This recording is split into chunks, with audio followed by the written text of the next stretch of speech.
Get dominated. 13 months of being a silly goofy lil goober.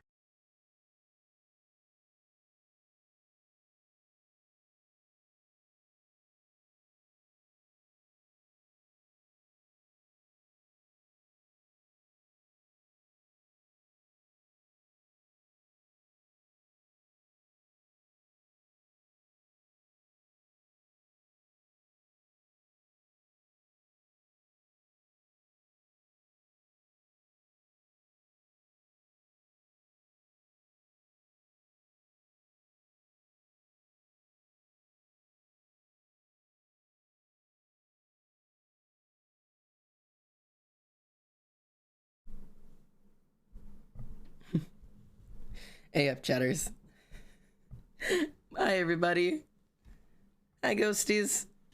Alright, let's see. Emily, thank you for the first and the Spotify reminder. I did it as soon as you sent that. Frogs Lord, hello, how are you today? Anxie, hello, hello. Death is a joke, how are you doing today? Hello, Ali, my love, how are you? Scary Games, hello. Froggy Draws, hello, how are you? Bees and Rats and Frogs, I just saw you just followed about an hour ago, so both thank you for the follow and also hello. Sorry, I'm gonna turn the fucking music down because it's screeching in my ears. Hey, chatters. Wicked Ink, both hello, and Inky Darling, hello, and thank you for the resub. Fucking 13 months. Oh my gods. Like, that's ridiculous. 13 months is wild. Thank you so much. Frogs are neat, dude. They really are. Chaos System, hello, how are you?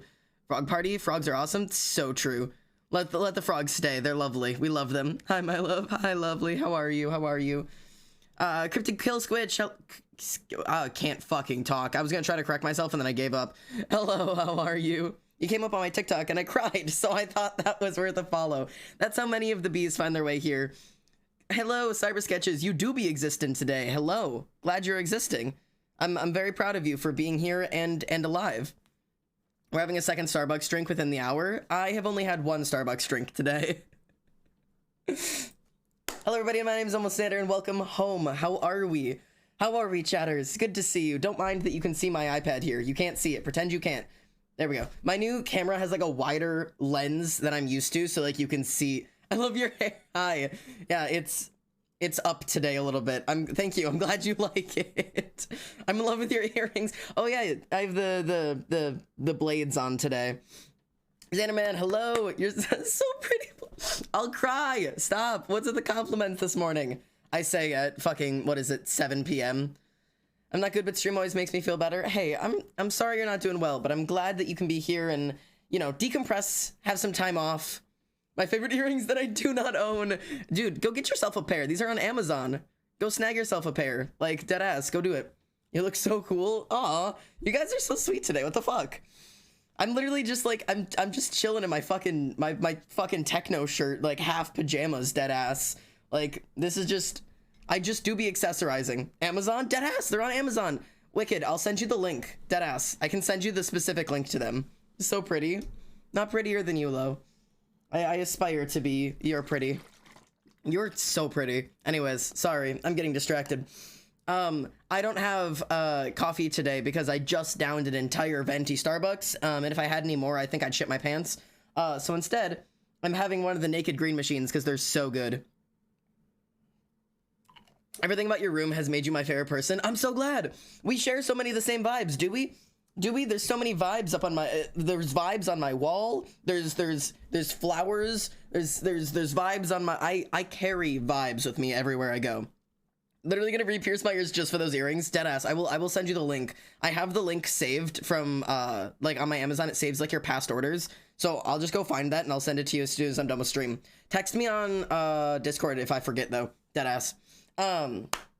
But Bees and Rats and Frogs, you are giving me a wonderful introduction into my topic for today. All the vibes are shared, especially the My Hero Academia stuff. I have 7 posters. Well, these, if you see these, if you can see, this is Dabi and Hawks, and then Bakugo, Kirishima, and then Bakugo and Deku up there, and then there's another Deku behind the flowers. All of those aren't actually posters. They're perler beads. I made them myself. So they're made out of perler beads. And that one up there, I think is like 3,500 perler beads that took me like a week and a half to make or something stupid. I don't know the exact numbers anymore, but yeah, that's not a poster. Those are perler beads. One of these days, I have to pack to move. So when I pack to like move up out of to move out of my house, remind me when I take these perler beads down to bring them over to like the screen so you guys can see them. Hang on, you know what? Fuck it. I gotta move eventually anyways. Let me see if I can get that big one down and show you guys what I'm talking about. Hang on. You guys are gonna see me in my sweatpants just vibing. Ugh. Okay. Ugh. Jesus Christ. I'm a little bit of a short dude over here. Hang on, I'm sorry. Oh god, let me put my headphones back in. There we go. So, yeah, this is not a poster. These are perler beads. So if you see, if I can get this real close in, every one of these is a bead that I placed, and then when you iron them, they melt together. So like when you hold it back, it's a whole image, right? Like it's like it's a physical image, but you can see through it because like it's dead ass just it's just beads. It's literally just beads, just individual beads that I placed. And you can see this is how I hang it up on the wall. But like, yeah, I'm fairly certain this was about 3,500 beads. I could count, like we could count along the edges and you could do the math. Let me, fuck it. 1, 2, 3, 4, 5, 6, 7, 8, 9, 10, 11, 12, 13, 14, 15, 16, 17, 18, 19, 20, 21, 22, 23, 24, 25, 26, 27, 28, 29, 30, 31, 32, 33, 34, 35, 36, 37, 38, 39, 40, 41, 42, 43, 44. Okay, so it's 45 along this. 45 beads along this edge. I don't even want to know how many along this. I'll count one day. That's so many beads. You can take a wild guess. Xander, I might personally DM you. Just ignore me for now. All right, no worries. I'll check it right away, though.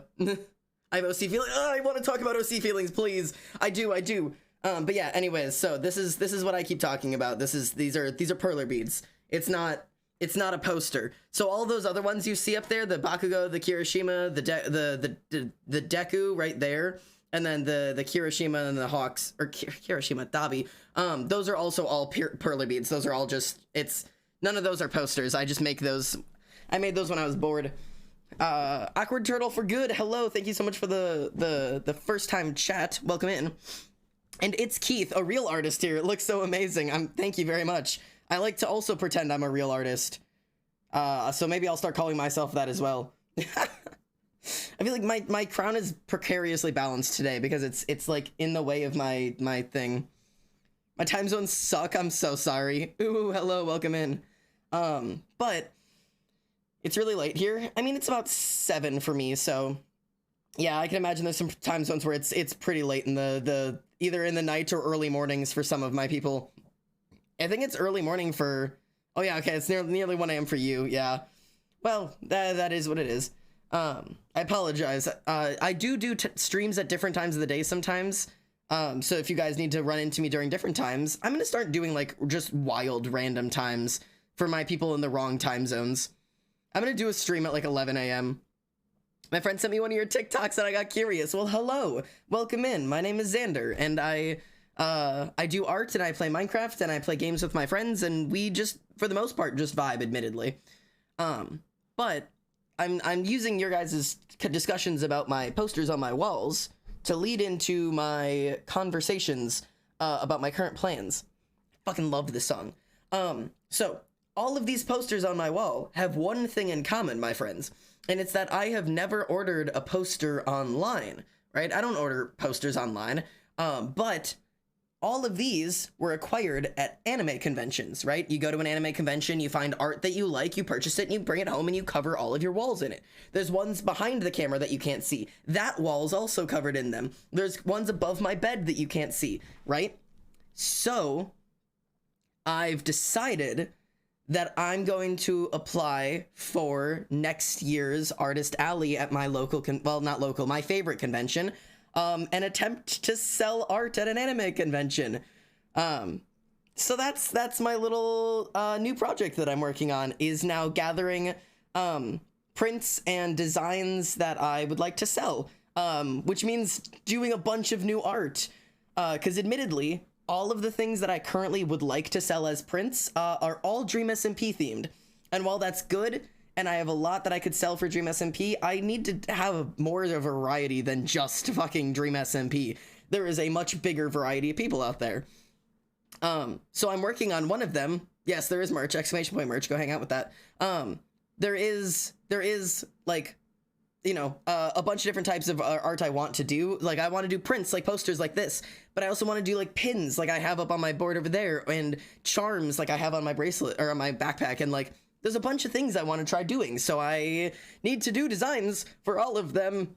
I'll be buying your entire stock, one of everything, please. I'm on it. Don't you even worry about it. So I guess I can show you guys the ones I've already decided I'll be selling as prints. And then I can show you guys my plans. But one of the things I wanted with you guys to come and hang out with me today is some brainstorming of, if you were to go to an anime convention and run into me at a booth, what would you want to see? Like, what animes do you like? What video games do you like? What would you kill for a poster of that you've never found at somebody else's booth? Like, you know what I mean? That's gonna be the things I'm trying to do. I'm trying to make the decision if I want to do a focus on like the big sections, like things like My Hero Academia and Dream SMP that I know a lot of people are looking for, but then I'd really need to stand out. Or if I want to focus in on some of those animes that like don't get enough love, or fandoms that are smaller and don't get enough appreciation, because then I might be the only person selling a print of that character, but then I have to cross my fingers and hope that the one person in the crowd who watches that show will want my art. So it's a little bit of a mixed match, but I guess that's my question, is a little bit of brainstorming today. So as for ones I've decided will be available as prints, and this is if it works. The casual grinders, like I'm applying to sell the art. So if I get accepted into the you know, convention to sell the art, then it'll go like confirmation, but I have to get accepted first. And I'll probably apply to multiple conventions, admittedly. Maybe I should start at a smaller one rather than the one I normally go to. So I might apply to some smaller ones as well. But in terms of the things I've already decided I'm going to sell as prints, Dreamapede is on the list. Dreamapede will be available as a poster print, or possibly a small scale print. Just because this one's too cool to not actually have a print out of. I think this one is a vibe, and it's like actually like atmospheric. So that one's a plan. Don't you do the sus eyes for Dreamapede. I love the Dreamapede. It's such a cool design. Like, come on now, tell me you don't want that smiling face gazing down at you from above your bed. Come on, he's so friendly. He wants to hang out with you. The Techno Bunny from Origins SMP, Techno Bunny will be available as a print. And I think this one's just, it's so pretty. I love this one so much. I want a poster of this one. It's really old art, which is the thing that sucks about it, is that, I mean, it's really not my best work. And I think I could probably do it better nowadays, but I'm still quite happy with it. So I want to make it a print available. I am going to do the Ad Astra fan art, because it's too pretty to not do it, because it's very much just Origins, but it's, you know, Ad Astra Origins art. So that one will be available as a print as well, because this is my favorite art I've done, like, in the recent times, like, in my recent style. My original Tubbo redesign, I don't care what people say about it. I want that as a print. I probably will only do these as small prints, because I don't think people are itching for a full-size poster of just radioactive, I don't know, cyberpunk Tubbo. But it will be available on probably just small prints, because I love this one. And then this one, my Ranbu Fallen Generation. Your design of character Tubbo is so cool. I'm so glad that you like him. But yeah, Ranbu Fallen Generation will be one that's available for purchase as well, because this one's one of my most popular pieces of art. It's not my favorite I've done anymore, but like, I figure some people like it, and by some I mean it was one of my most famous, like, it was the first piece of art I ever had blow up on TikTok. So I figure, you know. So those are the ones I currently have set up as doing for prints. And then I'm trying to work on charms, and I was like, okay, I need to get out of the Dream SMP brain, right? Out of the Dream SMP mindset. all of the art I have done over the past year has been Minecraft themed. Like, deadass all of it. We've talked about this. Like, I have an issue, okay? So I need to do... I need to get out of the Dream SMP brain for the first time in a long time. And you know, I've been trying to do that. Doing Ollie's commission helped me get out of the Dream SMP brain and reminded me that, like, yo, you can draw people that aren't the Dream SMP characters. Wild. So I decided to take it a step further, and while Ollie's commission, that shit hit. Have you guys seen the commission I did for Ollie? Let me pull it up. Hang on. Wait, let me go find Ollie's commission. I know I have it in here somewhere. Where's my requests board? It's in here. It's in here. There it is. If anybody hasn't seen the commission I did for Ollie, it's great. What do you mean Milan and Noel are Dream SMP characters? You're right. This one. This is the commission I did for Ollie. And okay, I'm gonna be real here, right? This might be one of the best pieces of art I've done in a really, really long time. And it's not Dream SMP. Admittedly, these two characters are drawn better than I've drawn anyone in the Dream SMP. I think I've been holding myself back by only drawing these Minecraft fuckers. I think I'm holding back what I can actually do. Because if I can draw this bullshit, Ollie, if you gave me permission, I would sell this at the fan art or the anime convention. No one will know who it is, but that's okay. It can be counted as original art, and I'll just sell it as original art. No one needs to know. No one needs to know. It'll just be sold as original art. But you paid for it, so it's your commission, which means I'm not selling it en masse to people. Holy shit, that's some good art. No, not Akatar, not the Akatar fan art, please. But I really love this fan art. It's good shit, man. But yeah, so I want to do shit like that. And so I decided for stickers and pins. Oh yeah, and sorry, Wicked, or was it Wicked who had just said transitional art? Yes. I am making a specific section that will be transitional art that will be available on transitional pieces. As in, if you hold it this way, it's one image, and if you turn it this way, it shows another image. I don't even think I have mine around anymore. I shipped out all my extras. There are 4 people out there in the world now that have my original printed out transitional pieces of art that won them from a random draw, and I don't even know if any of them are still around to say who they are. I know Tess has one of them. And I don't know who have the other 3. I do not remember. Someone named Cinnamon Bun has one of them, and that's it. Those are available. So the original transitional arts that will be available on transitional pieces are going to be this one, the actual original transitional piece, which goes from Bench Trio in their IRL forms to their these whatever. Emily would find that funny. Very humorous, Ollie. Good lord. So yes, this one will be available on transitional piece. This is one of my favorites. I think it's cool. This one will be available. I don't know how many people have actually seen this one because I don't talk about it very much because I hate it. Because look at the fucking Rambu. This is low quality Rambu. This is low quality Rambu. Let's be entirely clear. I was still trying to figure out what my style was. But this one will be available, which switches to the oh, fuck, get me out of here. It goes early into late, so pre and post lots of things. Like beginning and end of server vibes, I guess. So yeah, that one will be available of just Allium Duo. Because let's be honest, people don't talk about Allium Duo enough. Allium Duo, my beloved, they're fantastic together. But so yeah, this one will be a thing. And then also obviously this one, because this is my favorite transitional piece I've ever made, and I'm telling you, it flopped everywhere and nobody gives a shit about it, but that's okay because I like it.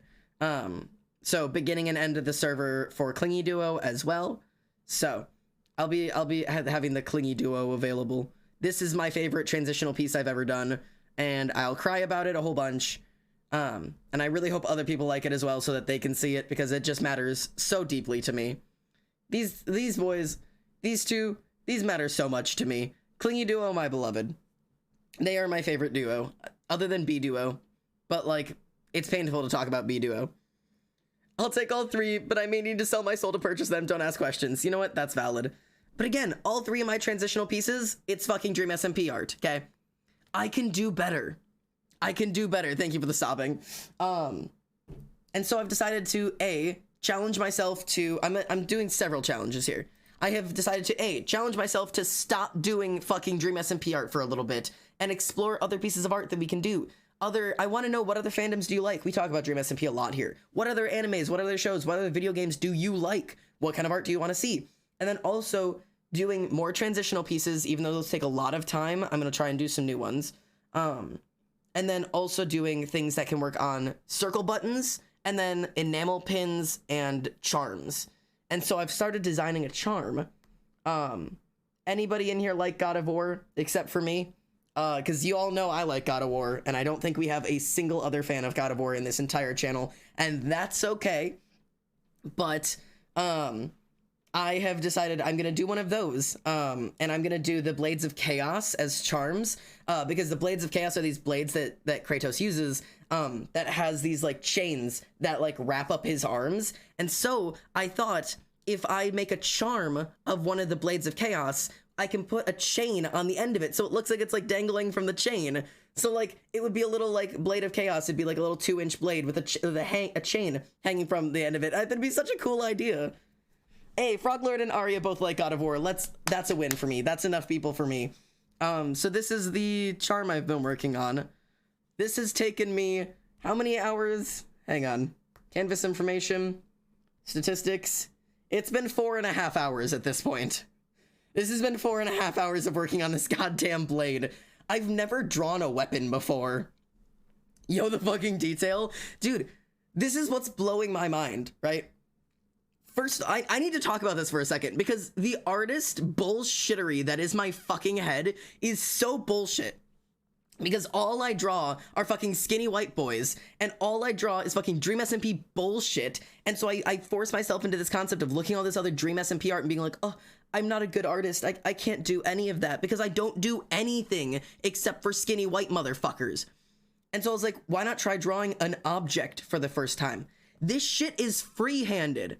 All of it. Every piece of this, all of this is fucking free-handed. I free-handed this bullshit. This is ridiculous. Like, and I have proof of this. Like, I have the time-lapse video that can show you I sketched and free-handed this whole fucking shit.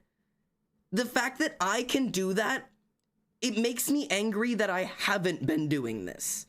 That, like, I can make something look like this. I'm letting the fucking time-lapse replay go while I talk about this. Stop putting yourself into a little fucking corner because you can't do this one specific type of thing you want to do. Like, oh, I can't do Dream SMP fast, like art fast enough or good enough to keep up with the community. But apparently I can fucking freehand a Blade of Chaos without even second thinking it. Like, yeah, sure, okay, it took 4.5 hours. Let's not talk about that. But, like, the fact that I can do this, like, free-handed is obscene. And I know I keep specifying freehand because I have this, like, insecurity that has been in me my whole goddamn life since, and I'm blaming, these are mommy issues. I'm blaming my fucking mother for this one. Hi, Poison. Thank you so much for the raid. How was your stream? I saw you were live earlier today. What were you playing? Were you playing Skyrim? I think you were playing Skyrim earlier today. How did it go? I might be crazy. But yeah, so this is the reason I keep specifying, like, no, like, I free-handed this. Like, I free-handed this bullshit. We don't have to watch the whole thing. Is because my mom would always see, like, if I did a really good piece of art, she'd be like, well, didn't you trace that? And when I was younger, the answer was yes. Like, if I was trying to do, like, portraits of real people, yeah, I traced over the lines of their face and then colored them. Like, that is how I learned how to do art. It's how I learned how to pull lines. It's how I learned how to shape things.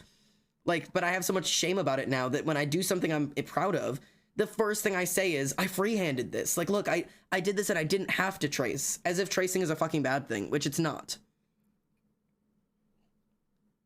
Anyways, that's my rant about that bullshit. It's some bullshit that shit's shamed in people. Like, if you're learning how to draw, there is no shame in tracing. Should you learn to pull away from it? Yeah. There should be a day that comes that you don't have to trace exact lines anymore. But, like, reference images are not something you should ever be ashamed of. And, like, that, I don't know, man. But, like, look at this handle. Look how good that looks. Look how good that looks. Look how good all this shit looks. I'm obsessed. I'm obsessed with this design so far. I've been having so much fun with it. Like, there's so much there. Oh, I need to highlight this section. It looks like I forgot it. But like, so yeah, this is gonna be the first one of the charms I'm gonna be working on. But like, it's wild. I don't know. It's such an experience. Obviously, there's not any work done up there. But like, I can take off like my shading layers, and like these, like I can take off those shading layers and just show you that, like, you know, it was just a flat thing before. Don't mind the rusty blood splatter sections. I can take those off too. But like, it was just flat image. It's just flat coloring, and like, you just slowly add a bunch of different layers of texture and shit onto it, and slowly but surely something starts to look a little bit different. And I think that's really cool. So, any hoodles, I'm working on the handle now, so we can work on that while I talk. Sorry to bring the attention, but speaking of art, did you see the fan art in the mini fridge? Also, the blade looks immaculate. Thank you. Depends on when you posted it. I'm in the mini fridge pretty much every day, if there's something new. Oh yeah, did I not react to it? Oh my god, yeah, no, the fucking wings fan art. I didn't even react to it. I didn't even. I'm sorry. I should have. I did react to it like verbally when I saw it, and I have it saved in my phone now. But yeah, no, your art is fucking immaculate at every single moment. It is just absolutely insane. Like, the perspective, the motion, all of it. Like, it's wild. And for John, yeah, I saw the ghost bee. I did. It's so cool. Your the ghost bees that you're making for your fucking your crutches are such a cool design. I've been keeping up with the little the storyline as it goes of like getting the crutches in and seeing the little bees and then the strap on the back. It's so good. I love them so much. Your whole look is such a wonderful vibe. I want to add you to like my muses folder so that like if I get bored, like if I have permission to just draw you, like I draw my fans sometimes because they're so pretty. Sometimes when I ask permission to draw you guys, when I do it, I don't always show you guys. I just have drawings of some of you just like in different places because you guys are just pretty to draw. Like, I don't know. Like, it's just like, I'm gonna see if I have this was on the old request. Hang on, let me take off the name. Oh, I can't. But like, I do be drawing my followers sometimes because my followers do be really pretty sometimes, and I don't know, man. I don't know what to tell you. I need to look at the mini fridge art more, dude. It's insane. Yeah, my followers just be way too pretty for me to not just be doodling all the time. I'm not fully sure if I told you about my absurd art style, but let's just say it's pretty crazy. Would you like to see something for Sally Face? Yeah, no, show it off. All art is welcome in the art stuff. Like, it's just as if it needs to be trigger warning to make sure to put that trigger warning. That's really all. Yeah, show your con pictures. Go for it. But yeah, so I'm gonna be attempting to work on this. It's art is wild, man. Because it just, everything I do on here, because I'm trying to make it like very detailed, as you guys have noticed theoretically, is that like it takes so much time. Like the amount of time that was spent doing these highlights. Oh yeah, I'll do that later. Remind me to do this highlight down here. Dad, yes, what's up? But like, yeah, the amount of time I spent doing these white highlights is just ridiculous. It shouldn't have taken that long, but like, look at these fuckers. They took for fucking ever. How fan art? With my whole Zandosi. That's how. I don't know. Art is just hard. I'm gonna be real, man. Art do be hard as fuck. They would like you to see you some. Oh wait. Wait, what? They would like to see something from you for. Oh wait. Hang on. Oh, I would like to see something for Sally Face if that's okay. Yeah, I've never done fan art for Sally Face. Okay, thank you, Emily, for translating.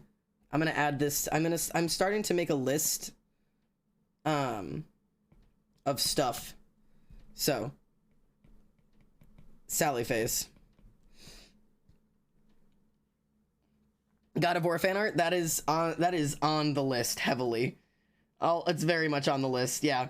I want to do the blades and the axe, and then maybe the spear, possibly Thor's hammer, and maybe doing something for the Valkyries.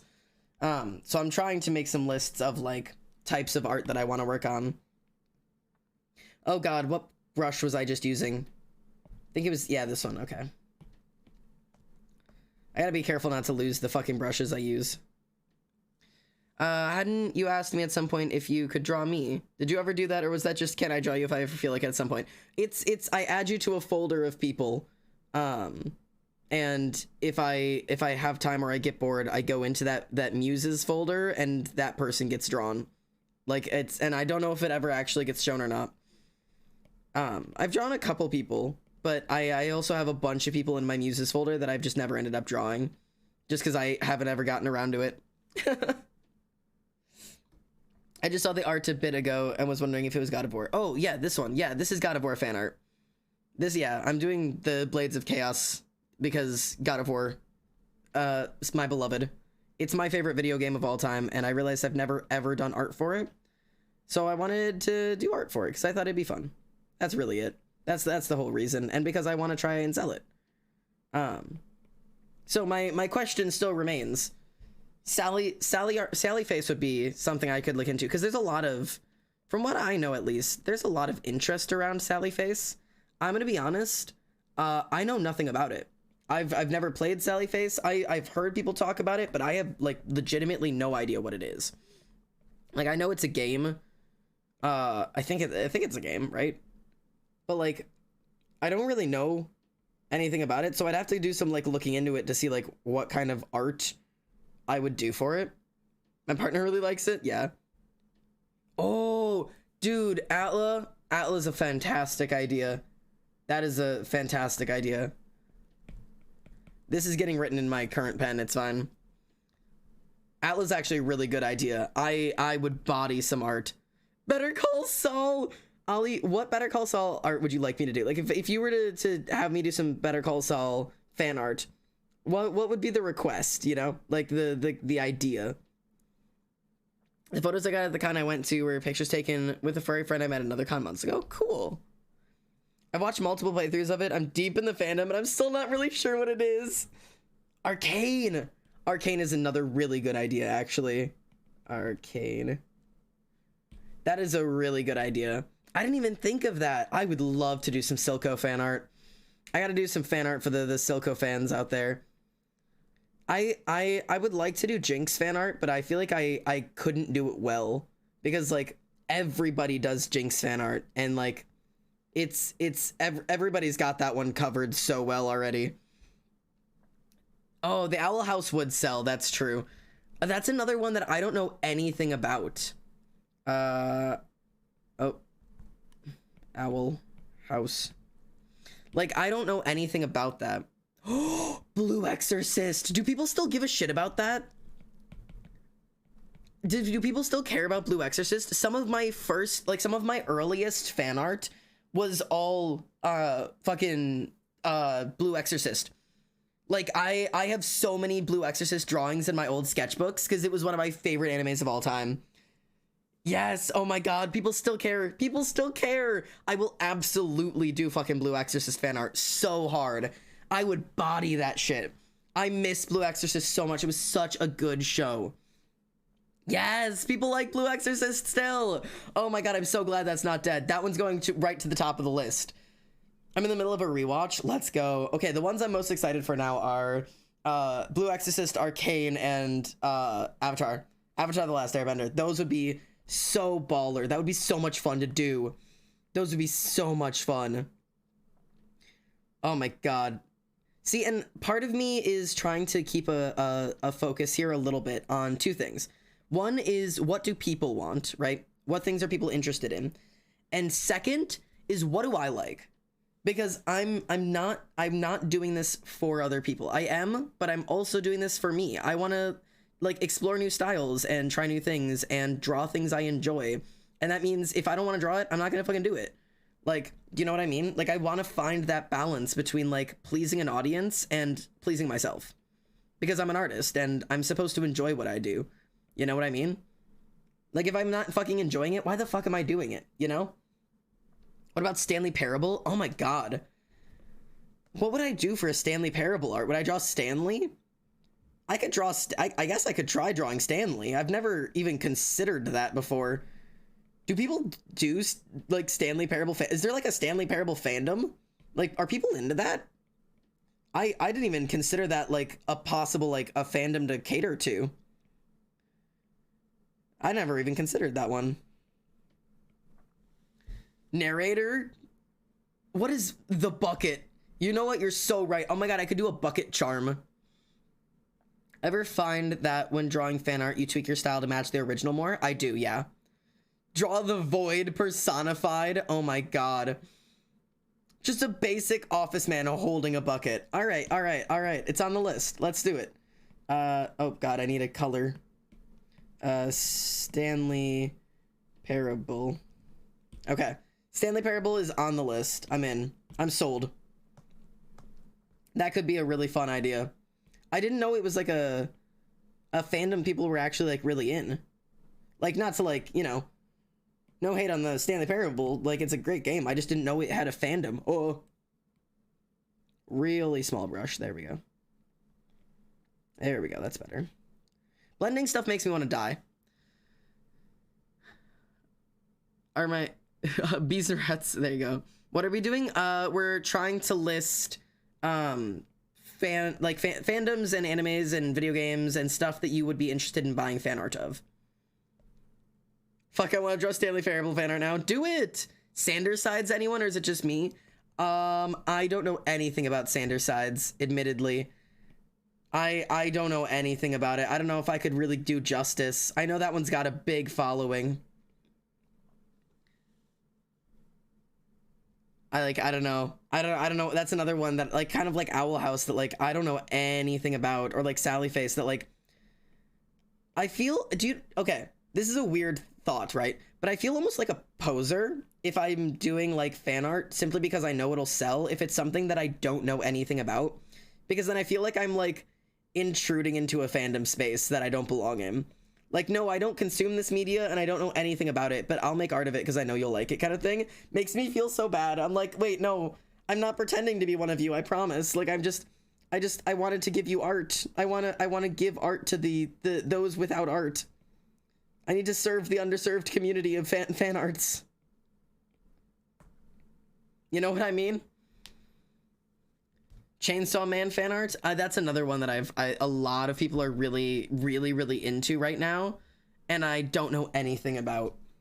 I've seen a lot of, yeah, Pochita or whatever the little orange thing is. Oh yeah, oh, we get, yeah, first tree. That's true. Ayo, Ender, you got your first actual job this week. Let's go. Congratulations on the job win. How's it going? How's it feeling? Do you feel like you've entered the adult world now? Are you feeling all capitalist? You got them capitalist vibes going on now? Telling you now, Sandersides fans are always starving for any art, at least in my experience. Wait, really? Gravity Falls, anyone? I've seen Gravity Falls. I don't know a whole lot about it, but I could try to do Gravity Falls fan art. Admittedly, that's one of the ones that I think is almost oversaturated, if that makes sense. Like, I think there's a lot, at least from what I have seen, there's a lot of Gravity Falls artists out there that are more than happy to just do Gravity Falls art and nothing else. So I don't know if there's like a whole lot I can really add to that space, because like so many people have got that covered. There are so many really talented artists whose focus is like Gravity Falls centered. You like Dipper? I do like Dipper. I do like Dipper quite a lot. It's really good and I love it, especially since it goes with my special interest. Let's go. That's super awesome. Getting a job that you enjoy and that like actually like, caters to like the lifestyle that you enjoy and the things that you enjoy is so important. And it's difficult too. So anytime you get that kind of opportunity, like that's fucking awesome. Very happy for you. What animes have you seen? I have a pretty good list. I have a pretty fat list. I don't know if I have them all written down. I used to have a list where I wrote them all down, but I have not had a whole, let me see. Do I have an anime list somewhere in here? I used to. Yeah, okay, I have some. Oh my god, it hasn't been updated in a long time. Oh my god, okay. This one's not well updated, but here's the current list I had. Free, Devil's a Part-Timer, Nabari, Noragami, Fairy Tail, Black Butler, Sword Art Online, Naruto, or on High School Host Club, Fruits Basket, Angel Beats, Tokyo Ghoul, Seven Deadly Sins, Your Lie in April, Haikyuu, Blue Exorcist, the Tokyo Reboot, Soul Eater, Dead Man Wonderland, Junjo Romantica, No Game No Life, Terror in Resonance, My Hero Academia, Akamega Kill, Yona of the Dawn, Promised Neverland, and then I have a bunch I haven't watched. Hey, yo! Bees and Rats and Frogs! Oh my god, thank you so much for the subscription! That is awesome. Did I hear No Game No Life? I haven't actually finished that one. I started it, and then I had a reason I couldn't finish it, and I cannot tell you. I'm so sorry. You saw Death Note? Oh yeah, I did. I have seen Death Note as well. That is also true. Soul Eater and Fire Force art would be sick. Soul Eater art would be very fun. Akamega Kill destroyed me. That's an interesting one. Angel Beat made me cry. Angel Beat was one of my first animes I ever watched. I think it was the second. No, wait, was it the first? Yeah, I think Angel Beats was the first anime I ever saw. Communal Femboy, hello! How are you? Hello, traveler. It seems you've been at this for a while, so please, why not take a load off? Sit down by the fire and hydrate yourself. Maybe stretch and get some food. Just be sure to take care of yourself before you head back along your streaming journey. Anyway, I'll see you next time, wonderful streamer. Hello, Communal Femboy. Always an honor to have you here. An honor to have you with us. And I hope you are taking a rest as well. A weary traveler off to remind weary streamers to care for themselves. Please, care for yourself as well. There's so much pressure on me to watch AOT. I don't care about it. I'm so sorry. I'm gonna get hate for that. I'm gonna get absolutely roasted online for that, but I don't care. I'm sure I would like it if I watched it, but there's so much pressure on me to watch it that I just don't care anymore, and I'm not gonna do it. Yeah, I'm gonna be one of those bitches. I'm gonna be one of those motherfuckers who's like, oh, I don't know. It's too popular. It's not even that it's too popular. It's that everybody's constantly telling me to watch it, and at this point, I don't care. I just don't want to. If I ever get to it, I'll get to it. I'm sipping on some strawberry milk and playing Fallout New Vegas. Let's go! I'm sipping on some Naked Green Machine. It's some super, super yummy juice that's got a bunch of shit in it. It's got apples, mango, pineapple, banana, kiwi, spirulina, alfalfa, broccoli, spinach, barley, grass, ginger, parsley, kale, and garlic. There's a lot of really yummy shit in here. My first anime... Oh, Seven Deadly Sins is so good! Okay, hang on. Okay, hang on. Alright. I want to do... Seven Deadly Sins would be super fun. Soul Eater would be super fun. I feel like Soul Eater is really oversaturated. Green Machine's one of my favorites. It is absolutely my favorite. I have not seen Violet Evergarden, but it is on my list of anime I do want to watch. I would love to do Fruits Basket. Fruits Basket was, oh, and yeah, Fairy Tail I could do. Fairy Tail is a favorite of mine. My first anime was Fairy Tail. Oh my god. Yuri on Ice or Skate Infinity? Yuri on Ice I could do. Skate Infinity is still on my to-watch list. I have not had time to watch it yet. I watched it and it was good, but it's not one of my favorites and I wouldn't be able to recommend it. Honestly, valid. That's valid.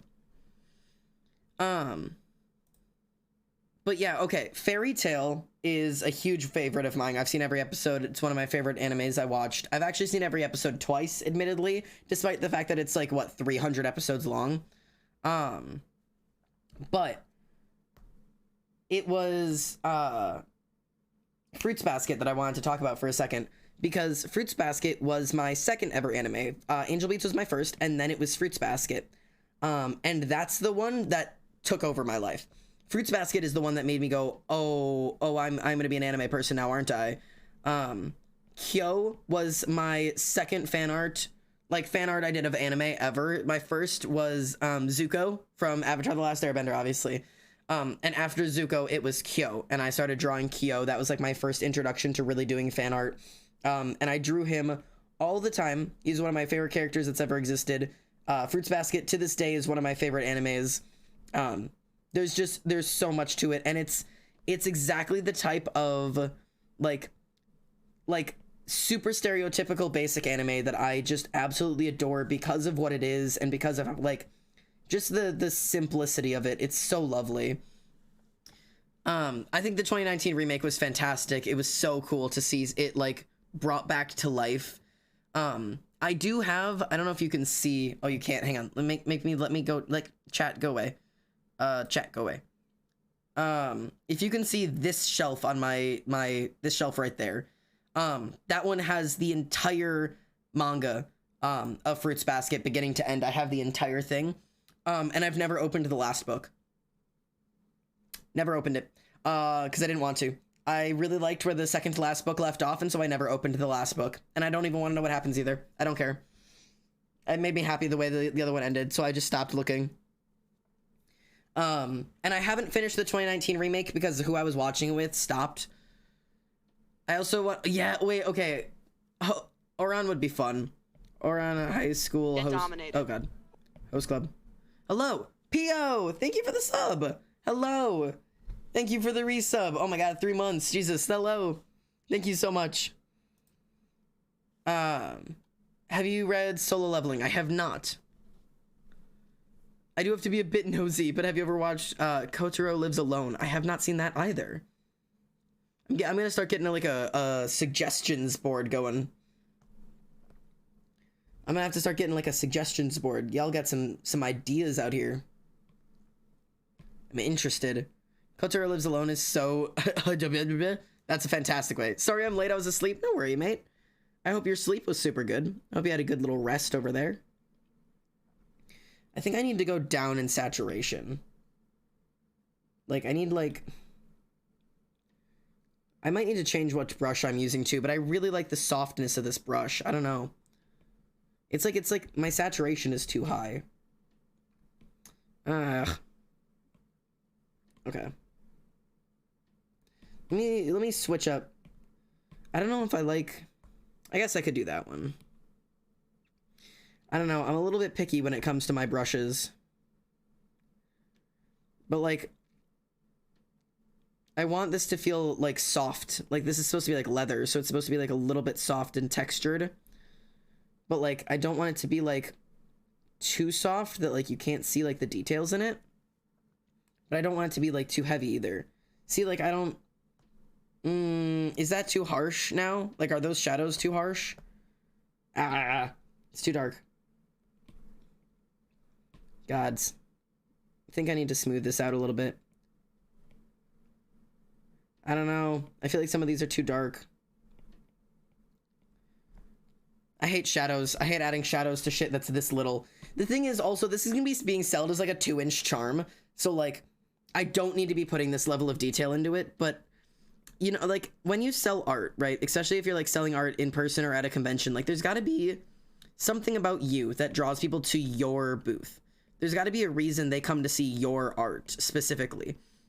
And I think personally, the thing that like makes me stand out among like other like fan artists, especially of like the genre, right? Fan artists of anime or video games or like art at conventions, is that I don't have a chill. I have no chill whatsoever. Like, when it comes to detail, I don't do anime style. Like, almost every one of these pieces of fan art up here on my wall, and behind me and all of those are done in a semi-anime style, right? They're done with big, bold colors, cell shading for a lot of them, or simple shading. Like, most of them are low detail. Not that they're bad, they're just simplified styles, and I think they're stunning. They're some of my favorite. But everyone does that. Everyone at anime conventions tends to lead towards anime style, you know? Or like a slightly more detailed, slightly more realistic version of anime style. And I think I can be the thing that, like, the thing that can stand me out is that I don't have a chill when it comes to details. You want details, motherfucker? You're getting details.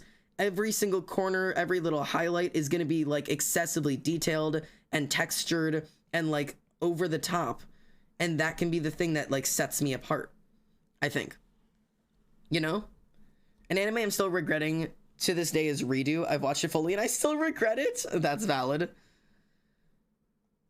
KLA was both adorable and sad at the same time. I'm guessing you meant sad and not dad. You're missing out.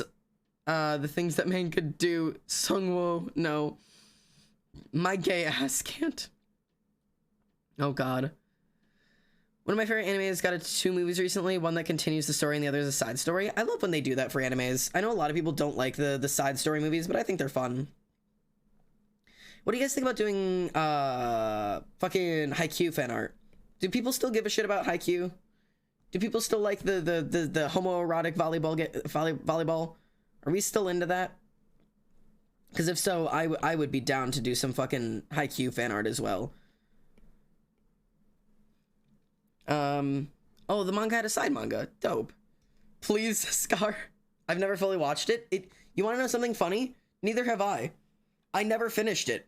I would love to. I just haven't had the time. Which is funny coming from me because that's just straight up the truth. I have too many things I want to watch and I just never ever have the time. But yeah, no, I've never finished it. I've watched the first like 2 seasons. I haven't watched either of the movies. I'd love to though. I just don't have the time or energy to do it. Not a fan of sports animes. Neither was I for a really long time.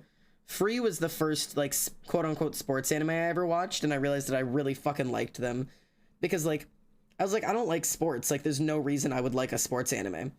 But there is something that makes me so sad about sports animes, and it makes me really love them.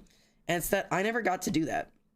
You know, like I was never in competitive sports growing up, which like I really regret now. Because like I missed out on like what I view as like a really integral part of life, which is that competition, that like struggling against somebody, that desperation to win, that like everything that you've done this entire season hinging on this moment, on this play, on this performance, on this like hit, like whatever it is, like being a part of a team and like having like teammates to rely on and learning to trust your team and your team learning to trust you and having a coach to like break down what you've been doing and tell you how to improve with this and how to grow with that, and like that sense of belonging and connection that comes with a team. I never got to have, and it makes me so sad because like I really wish I had that. It's something I realized I'm missing in my life. And the closest thing I ever had to it was something we call the VACs. I admittedly don't know if other people have VACs. So I don't know if anybody else will relate to this at all. But the VACs were the Visual Arts Classics, and they were the competition for national art honors. And we went to both regional and state. I went to both regional and state VACs for 2 or 3 years. I think it was 2 years. And I loved it. I really, really, really loved it. And it was competing both individually by yourself through your art, and then also as a team through art projects and like collaborative projects and trivia. And it was fantastic. And like we competed as a team, and we took pictures together as a team, and we brought trophies home together as a team. And like it was one of my favorite experiences I ever got to have. Like it was fantastic. But yeah, I love it. I mean, I was in dance, but my dance wasn't a dance team, you know, it wasn't a competitive team. It was just, you know, we just danced. It was like it was a group thing. Like you performed as a group, but you weren't competing against anyone. Everyone was just performing. I really, really missed having a form of competition in my life. I think that's something I wish I would have had. So if you get the chance to do stuff like that, go do it. Like it's a experience you don't want to miss out on, I guess, which I didn't know growing up, and that's all right. Now I can pass on the information that a lot of people really enjoy that kind of stuff, or will miss it if you didn't get to experience it. And it's not for everybody, obviously, but I used to do ballet, so did I. I was a 15-year ballerina. I trained on point for 5 years. 4 years? 5 years? 4 years. 5 years. I trained on point for 5 years. I did ballet for 15.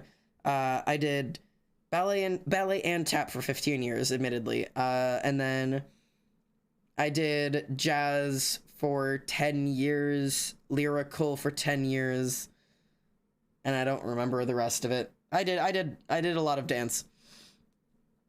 I usually get pissed off because there's probably an anime for every sport except horse riding, which I feel like would be so sick. That would be a really cool one. Sports animes are everything because of how gay they are. Not me being the libero of my high school boys volleyball team, which is just a tad too similar to Haikyuu. Dude, I would kill for that. I love volleyball, which is so cool. I love volleyball so much. Like, not just because I watched Haikyuu, but prior to me watching it, I love volleyball. I actually, when I was a camp counselor, whatever you want to call me, I was a leader at the fucking summer camp or summer school teacher thing. I don't know what to call it. I hosted volleyball tournaments where like all year we would like learn how to play volleyball in the gym, and then at the end of the year we would have like a little tournament, and it was super cool. It was so much fun. I love volleyball / a million times pause. Like, it's so good. I love volleyball so much. Uh-oh, making that too dark. Okay, now I gotta find how to fucking, I need a better pen. Urgh. I need to make this lighter or something. So that way this actually stands out. Like that. There we go. How's that look? How's the handle look so far, chatters? But I was so sick, it's just so intense, and on the court my brain would stop working. Yeah, that's valid. Have you ever watched FMA? Nope, I've never watched any of them. I have not watched any of the Full Metal Alchemists. I'm sure it's another one I'm sure I would like, but everyone pushes me to watch it, and so I haven't. My only problem is I have to stop playing because my joints are getting weaker, and I love playing, but I don't want to stop. Yeah, but I have to do what's best for my health. It's the same reason I had to quit ballet. I would have taken ballet as far as I physically could if I could. I would have taken it past college. I would have majored in dance. I would have tried to join the corps. I don't know, but I didn't have the option because my joints got too bad. And the worse my joints got, the worse my rest of my body got, and I had no choice but to quit. But I would have given up everything to keep doing ballet if I had been given the option. I've always personally not liked sports in general because coaches ruined my experience in sports when I was young. And then anytime I tried to do sports or try out, I'd fail, and I guess that caused a resentment. No, that's totally fine. I totally get where that resentment would come from. I don't have a very physically able body anymore. I used to be a lot more physically able than I am.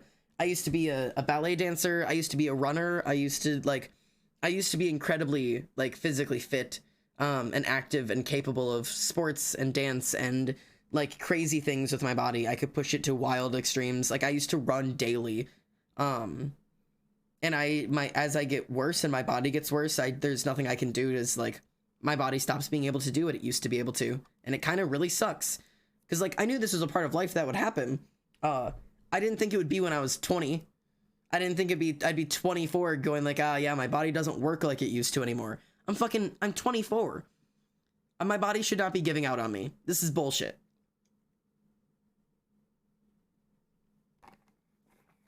But yeah, I don't know. It's kind of lame of me, personally. Kind of fucking lame.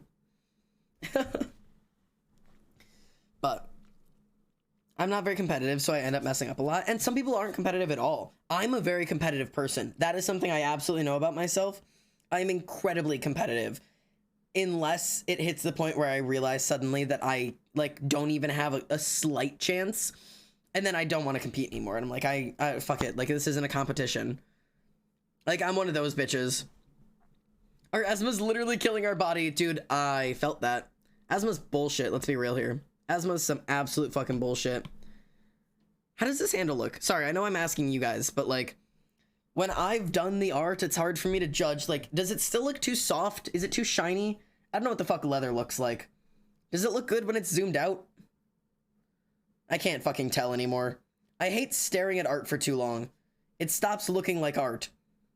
I've been looking at this blade for so long that I don't know what blades look like anymore. This is bullshit. How the fuck does anything work? Having having this big yellow untextured blob in the middle of all of the textures is fucking really funny to me. Like, all of these textures on both sides, and then there's just big yellow untextured blob. I'm legitimately avoiding this because I don't know how to do it. I do not know how to do the textures for this gold piece. Like, how the fuck am I supposed to do this thing? This is gonna be the most insane piece of shading I have to do, and I don't know how to do it. Trust the process. Dude, I'm trying so hard to trust my process right now, but my process makes me want to die. My process is making me want to throw, like, actual hands with myself. Okay, I need my reference up again to see this goddamn handle, to see how it actually works. Reference. This is the blade reference I've been working with. Where are the divots in this thing? God, I love this. This reference is really fucking, really great. Look at this really, really great reference that is very clearly detailed and makes any sense. Okay, so it's gonna be dark here. And then it'll have to be right there. Ugh. Hiya, Zandy, what you drawing? The Blades of Chaos from God of War, admittedly. She-Ra? I could do She-Ra fan art. I could do She-Ra fan art. I could do that. Oh wait, was that sarcasm? It was definitely sarcasm. I'm doing some Blades of Chaos fan art because God of War / positive. But yeah, genuinely, I'll add She-Ra to the list. She-Ra. I swear I wrote that. You can't see it. It's there. It just doesn't look like it's there because I'm writing in a really thin, a very thin brush right now. But yeah, we're gonna have to see. I don't know. I wanted to like start exploring new fandoms and fandoms that like I could do art of that maybe would look good, or like that people would want to buy and isn't the fucking Dream SMP. So that's where my brain has been, is trying to figure out like, where do we turn? You know, where do we go? I'm gonna turn my back on the Dream SMP for a little bit. I'm not doing D&D campaign fan art. That is not gonna sell at conventions. The point of this is supposed to be for like other people to purchase. Pandora Hearts. I think I know that one. Hang on. Pandora Hearts. Yeah, I had a friend who read this when I was growing up, I think in middle school. I don't know a whole lot about it, but I know a lot of people really like it. I wouldn't be against looking into it. One of the more obscure ones, oh, Detroit Become Human would be interesting. Detroit Become Human would be very difficult. These are gonna be like the challenges. I'm gonna have to like decide like what challenges I'm willing to take, because like, okay. I'm nervous when it comes to drawing things that I think are more detailed than my style can handle, if that makes sense. Like, Detroit Become Human is an incredibly realistic, detailed 3D style, and I don't know if I could do it in my style and make it still look good. Like, that's where my immediate concern comes in, is like, could I manage that? Like, could that look good the way that I draw? And the answer is I don't know. But like, I'd love to try, you know? Like, I'd love to give it a shot and see what I can manage. But I'm just so insecure all of the time. You feel me? Just so deeply insecure about all of my own art styles and like the ways that they do not live up to anything. But I'm trying to be more confident in like the styles that I can do. And clearly, sometimes I can do art. Sometimes. Portal? Oh god, what fan art would you want for Portal? I could see Connor and Hank in your style. Oh my god, drawing Hank. I'm so honest when I say that I have been a really bad artist in terms of exploration. I have really... I don't know how do I explain this. Drawing anybody who is not a young, skinny, white guy is fucking difficult for me, and that is 100% genuine. Like, and it's not a thing that like, oh well, that's just what my style is. It's like it's all I've learned how to do because I have been an anime fan artist for most of my life, meaning that more often than not my art style centers around anime boys. And what are anime boys? They're fucking young, white, skinny guys, and that's it. And saying that makes me feel shit about myself, and it should, because it's bullshit. You know what I mean? Like, it's bullshit that that's what my style is like used to. Like that like trying to escape outside of that is difficult for me. And that's sad. Admittedly, more than I would like to say that is really sad. And I want to do better. Like I want to try new things, and even the idea of like drawing Hank, you know? Hank would be really hard to draw for me because I don't know how to draw older guys, and I don't know how to draw guys that just look like dudes. Fuck it, I've got to start doing fucking Breaking Bad fan art or something.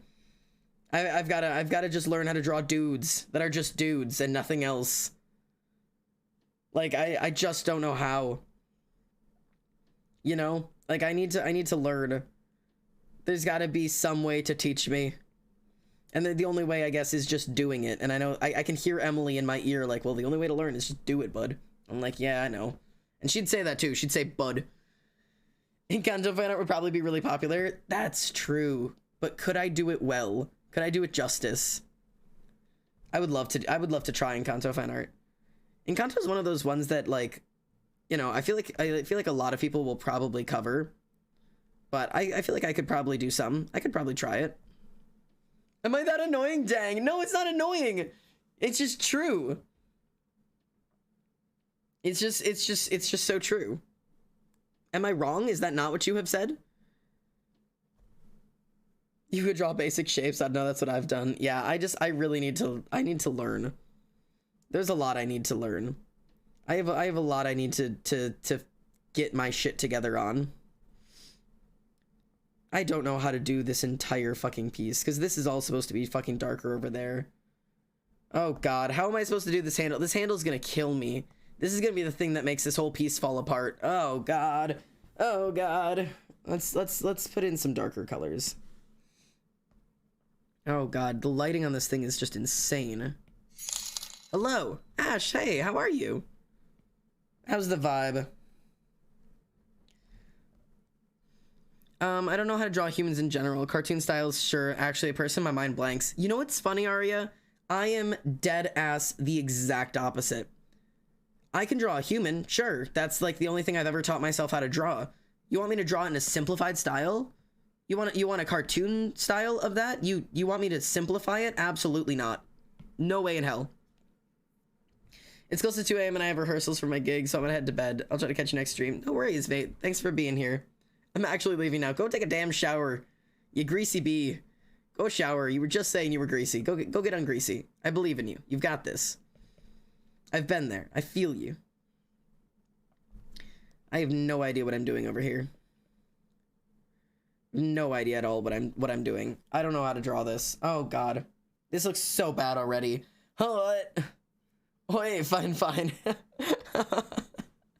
Hey, I say it 100% out of love. I would never actually shame somebody for not showering, because, been there, done that for extended periods of time. Shit's hard, man. It's so weird to me, but I kind of get it at the same time. I grew up drawing Western-style doodles, so I just trained myself to that. I feel your struggle for real. Yeah, drawing anything that you're not used to is going to be difficult for people. If you're only used to drawing cartoons and someone asks you to draw realism, it's not going to fucking make any sense to you.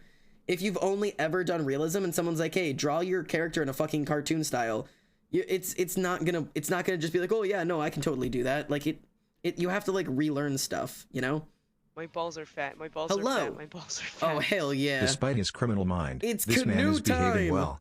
His reward is the canoe. Oh my god. This time he can sit in the canoe for up to an hour. It's canoe time. Thank you for the canoe time. Let's go. Thank you for my allotted canoeing time. I will use it to its fullest abilities. I'm gonna do canoe fan art. Let's go.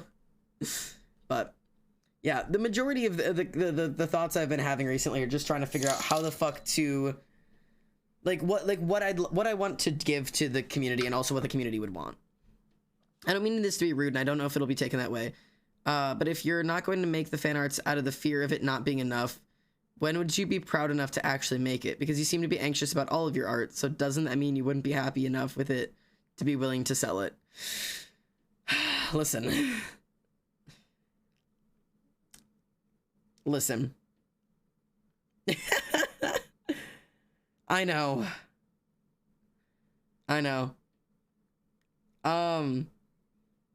God, Anxie, I don't know how to answer this. When would you be proud enough to actually make it? I don't know. I guess that's a good question, and I guess that's a thought I haven't had a whole lot, and maybe something to think about. It's just that, like, looking at this piece, right? This piece I'm working on right now, this little blade, right? This little sword I'm working on, right? If you would have asked me if I could draw a realistic looking Blade of Chaos, I would have told you no. I would have told you I only know how to draw people. I would have told you that that's not my specialty, that I've never tried anything like that, and I don't think I could do it. And that's why I've been so angry and excited while drawing this, is because I seem to have proven myself at least a bit wrong in the fact that, well, clearly I can at least sort of do it. Like, in it, I'm proud of it. I like the way it looks. But I spend a lot of time not doing stuff because I don't think I can, and because I believe that my expectations will not be met. And one of the things I absolutely hate to do is I hate to fail. I really hate failing. I do. I hate the way it feels. I hate being excited about an idea and then not being able to carry it out. I hate, like, having a really high expectation for what I want something to look like and then being frustrated when I can't, when my skill level isn't good enough to make it what I want it to be. It's why I haven't made, I haven't continued working on my animatics recently, because looking back at my other 2 animatics, or 3 now, I guess, that I've posted, I hate them. I hate them so much, that it's not like me looking back and being like, oh man, I can't wait to try again and do it better. I look at them with this disgust and anger and frustration that, like, I fucking hate them. I wish I could delete them off of my channel, but I don't want to do that to myself. Like, I don't want to hide away something just because I'm not proud of it. But, like, if I could take those down and never let anybody see them ever again, I would. Because I hate the way that they turned out. Like, to that degree. So, like, I don't know. It's really frustrating. So I don't know when it's enough. I don't know when I'll have enough confidence to just be like, ah, yeah, no, I could totally do that. Because I know that, like, 80% of what I'm lacking in my own art is just confidence to just try it anyways. Because clearly, if I would have just said, like, oh, I can't do that, well, then there you go. Don't you put your greatest failures on display with an asterisk, worthy of love anyway. Don't you quote that at me. God damn it. / pause. But yeah, that's... Also, it's pretty. I've always loved this weapon. It's my favorite weapon I've ever had in a game, admittedly. It's not the best in the newest game, sadly. It could have been done way better, but it is what it is. But yeah, I don't know. It's wild what self-doubt does to somebody and what, like, insecurities will do to someone's art. It is really genuinely wild. Like, how much struggle there is just in, like, being proud of your own art. It sucks. It really does. I don't know. And I don't know the best way to, like, fight against it and to, like, just let myself be confident and be proud. Stretch in water? I can stretch in water. I will water myself. And it's something I'm trying to instill in you guys. Which is funny, because it's like I'm trying to learn it alongside you. Like, in all genuineness. Like, I'm always teaching you guys, like, try it anyways, and fail. And if you fail, that's okay. Like, you're meant to. You're a human. You're supposed to fail, and you're supposed to be bad at stuff the first time you try it. And it's supposed to be about getting up and doing it again anyways, and doing it better, and learning from it, and making mistakes. Like, that's, like, the best part of life, is that you have the opportunity to do that. And then I turn around on myself, and I don't do it. And it's literally my New Year's resolution. Like, all legitimacy, my New Year's resolution with you guys was to do things, and to do them badly. And to just fail and let that be okay. And, like, I'm still sitting here complaining about it and being afraid of it and not willing to, like, really truly give into it and just be bad. And it sucks. It's bullshit. It's completely stupid, and I'm totally aware of that. I'm painfully self-aware of my inability to just let go of shit. I'm painfully aware of my shortcomings. But, I don't know, man. It's difficult. This is slowly starting to look like metal, I think. Sorry if I made you overthink. No, don't be sorry at all. I love talking about this kind of stuff because I really do think it's important. I don't know. Do you have any advice on getting yourself to post art? I have a lot of ideas I can make and even want to post to my TikTok, but I feel this like secondhand embarrassment over it and never let myself share and be part of a community. Aria, that is a hard motherfucker to get over, but I've been there. That like self-shame and like the secondhand embarrassment of posting art is something that is so real in the community, because a lot of us are told that like posting your art and trying to like brag about your art and being like, look at this thing I worked really hard on and I think is really good, is cringeworthy because it's seen as like vain. It's like, oh, okay, like stop bragging about it. Like you can just shut up and like let your art speak for itself or whatever the fuck. All that is some of the most dumb shit ever. Like, you absolutely should talk about your art. You should post your art. You should share your art. You should be proud of your art. Like, you should hold pride in like the stuff that you create, because like, holy shit, you made that. And that's so cool. Like, you are doing something that not everybody can even do. Like, not everybody is even capable of creating art. You know what I mean? So like the fact that you can is something that puts you above like the expectations of like, you know, basic whatever. Like it's something you should really be proud of. So if you make art, post it. And here's the part of it that you're gonna have to understand and accept, right? And this is a hard one. This is a hard thing to swallow, okay? It's not going to draw numbers. That needs to be your expectation. And I know that sounds like cynical or self-critical or, you know, you're being too hard on yourself or whatever. That's not the point of this. I'm in all honesty and genuineness telling you, you need to go into posting art with the number one expectation of, this is not going to get numbers. You will not get famous off of it. You will not go viral for it. It is not going to draw you a huge community. You're not going to suddenly have fans crawling all over you. Posting art on the internet because you want numbers will always result in you feeling bad about yourself. And the reality is, no algorithm on any platform is built to help artists succeed anywhere. It's just not. And it's not going to randomly happen.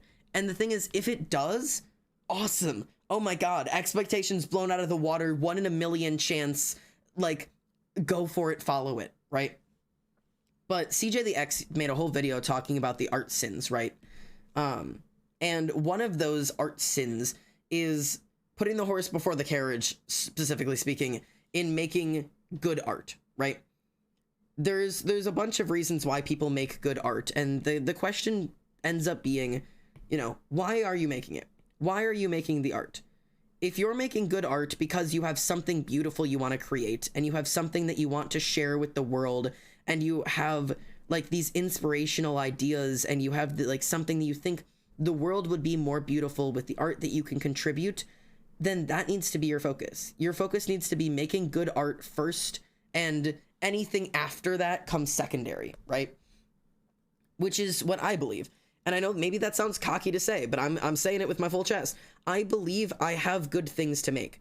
I think I have good and original ideas. I think I have like art that would give value to the world. I think the world would be a more beautiful place if I continued to make art. Like, I believe my art can make people feel things. I believe my writing can make people feel things. I believe that I am capable of creating quality art.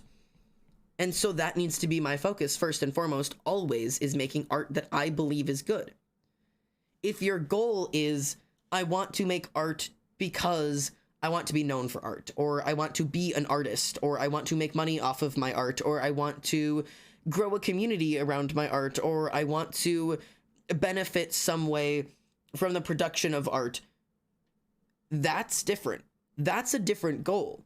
Because then your goal is not, I want to make art. Your goal is, I want to make a business selling art. That's a different goal. That's a whole nother world of what your focus is. Because then your focus always will be algorithmic. It will always be, what do the people want? What do the people desire? What will get the most numbers, the most views, the most likes, the most shares, the most sales? That's a different goal. So when you go into making art, there's not a right or a wrong to this. There's not a correct answer, you know? but you need to go into it understanding which one of those you are. You can't go in with like this hope that like you can somehow manage all of the above, because maybe you can, but most likely you cannot. And so you need to like take a look at yourself and ask, like, what is your goal? Why are you doing it? Why are you making the art? Do you want to make art because you feel compelled to make beautiful things and share them with the world? Okay, then put aside all of your other thoughts, make beautiful things and share them with the world. But are you making art because you want money off of it, or because you want to sell things, or because you want recognition, or because you want an audience? Okay, then you need to, for a little while, put aside the what do you want to make and go do the work that it takes to do those other things. You need to do the work to find out, what do audiences want? What is the algorithm like? What is the best time to post my art? What is the best way to post my art? What platforms do I need to be on? How do I run a business? You have to pick one of those. You can play around with the idea of, you know, trying to balance both as best you can. But in the reality, you will always be one or the other. You will be an artist or you will be a business owner, and you cannot have it both ways. It's insane. I hope that makes sense. It's difficult because it's comfortable knowing that if you never post it or make it, you could never get criticized for it. Yeah. That's oh, you're asking, but that is a good concept. Sort of. I'm more scared of people liking it, because if they like it, I could ultimately let them down when my writing or art gets worse. That's one of the ones that, like, don't ever be afraid of that. You know, because the only person you're trying to compare your expectations up to is you.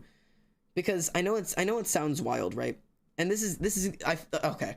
I'm going to try to phrase this in a non-harsh way, and I hope the intention of what I'm trying to say gets across. And take this lightly, okay? No one cares. I know that sounds really like insane or what, like mean, but like it's such a nice thing to learn. No one cares. If you post a piece of art that someone really likes, then they will recognize that piece of art, and they'll you know, you'll get some recognition from it. And then if you post a piece of art that they don't like, no one cares. You don't need to fear like the concept of people being like, God, you've really fallen off, it's horrible. Like, that's really for like high level like content creators, like YouTubers and TikTokers and authors or whatever. But like, no one cares. If you write a fan fiction and then your next fan fiction is worse, you won't get hated for it. You'll just get less numbers. You're not gonna ruin anybody's life because their artist made a piece of art they don't like. That people just won't give a shit. And honestly, there's nothing more freeing than that. No one fucking cares. It's wild. Motivation is going to die really quick. Nobody gets famous instantly. And when you make art, you need to remain motivated even when it doesn't get famous. Lots of people who want to make art to be famous lose motivation and get unhappy really quick. Yeah. In the nicest way possible, no one cares about some random stranger on the internet. Deadass. It is my favorite thing in the world to remember. No one gives a shit. You know when I started getting really anxious about streaming? Is when I started to realize that some of you motherfuckers, some of you bitches care. That shit scares the fuck out of me. I love it when no one gives a shit. And I wouldn't change it for the world. I wouldn't. But when I started realizing, like, oh, some people come back almost every stream. Some people like almost every post. Some people have been subscribed for over a year. I think I have one person I've been subscribed to on Twitch for over a year. And I have more than one person who has been subscribed to me for in excess of a year. That's when I started getting scared. Because I was like, oh my God, suddenly there's an expectation. There's an audience. There are core viewers. There are people who know me and expect something of me. And what happens when I fail? What happens when I can't deliver that anymore? What if I change what game I want to play? What if my conversations aren't as interesting? And it's wild. But, right? Here's the thing I've realized to a certain degree, okay? And this is where it's kind of funky for me as I'm starting to learn this. Even when it hits that point, right? Where it is true, I do have people who care and I can disappoint them. I have found out what happens when you do, because I have. I have. And you know what happens? They leave. And that's it. I don't get messages about how I've disappointed them. I don't get told that, like, you know, I've been letting them down. I don't get told that I need to work harder or try harder or stream better. They leave. Because at the end of the day, they're a person on the internet and no one on the internet cares. I am a passing, fleeting fad that will be here for the year of your life that you need me and then gone the next. Like, and that's okay. That's okay. I can be transient in your life. I can be there when you want me and gone when you don't. And that's okay. Because that's what it means to be on the internet. And to some people, that is really scary. And to me, it's starting to feel like comfort. You know? I watch almost none of the content creators that I watched when I was 15. Next to none of them. Sometimes I'll go watch a Jacksepticeye video. Like, sometimes maybe I'll pop into a Markiplier video.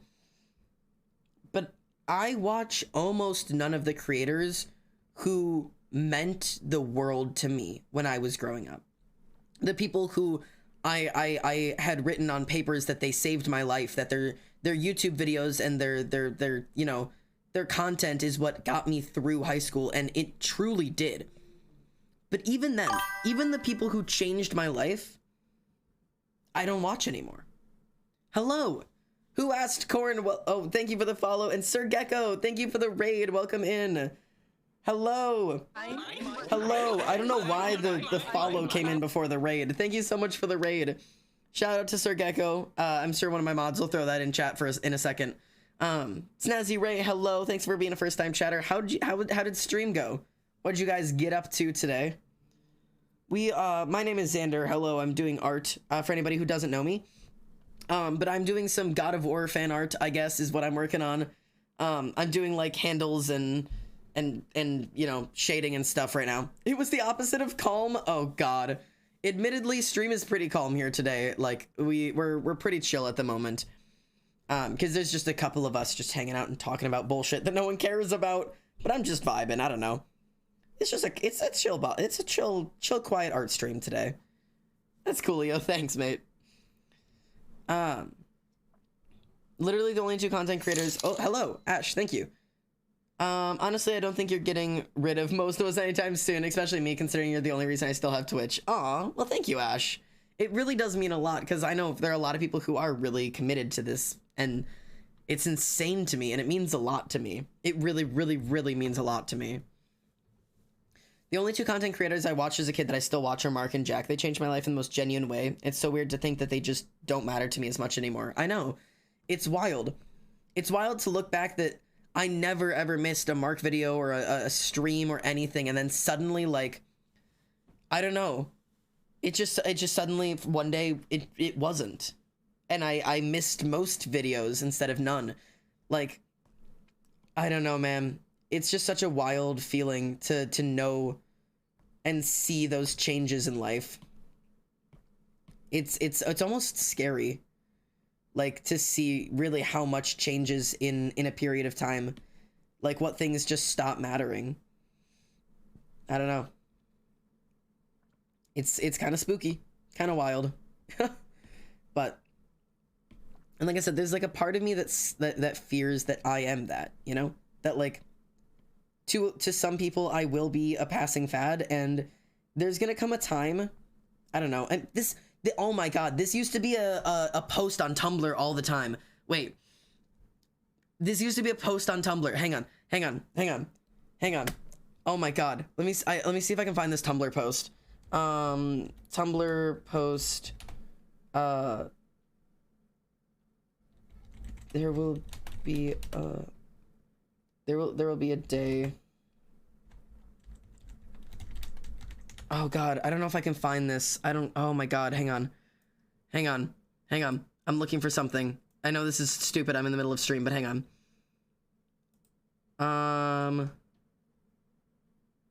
Oh god, I don't know if I can find it.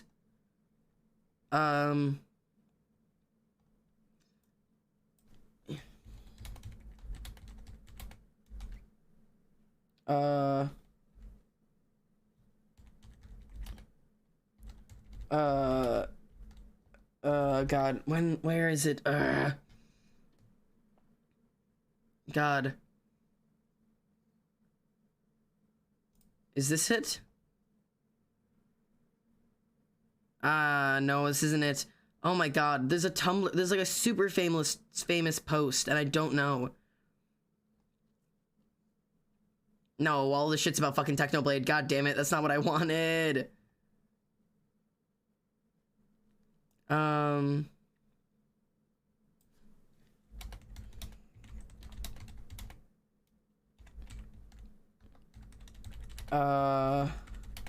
I know I'm not being a good streamer right now. Shut up, it's fine. I'm so focused on this. I need to find this.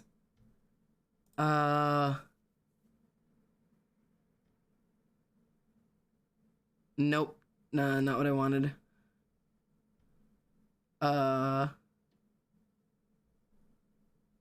No, I can't find it. One of these days I'll find it. It's fine. It's fine. I'll give up on it for right now. I couldn't find it, but it's fine. No, it's like, no. But there's a, okay, hang on. Let me talk about this.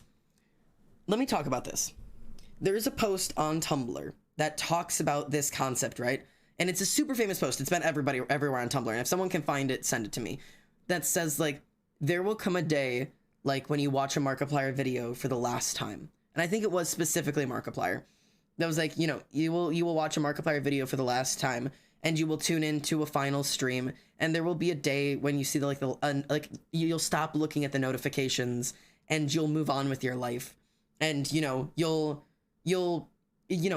grow up, and you'll go to college, and you'll fall in love, and maybe you'll get married, and you'll have kids, and life will keep going, and you'll forget about those videos that you stayed up late to watch, and you'll forget about, you know, the streams that you like tried to sneak watching in class, and like life will move on.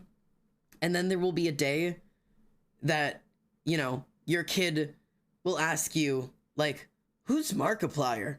And you'll like kind of laugh, and like the memories will spring up, and, you know, you'll think of simpler times and simpler days and a younger you, and you'll tell them, oh, it was just a YouTuber I used to watch, you know, why do you ask?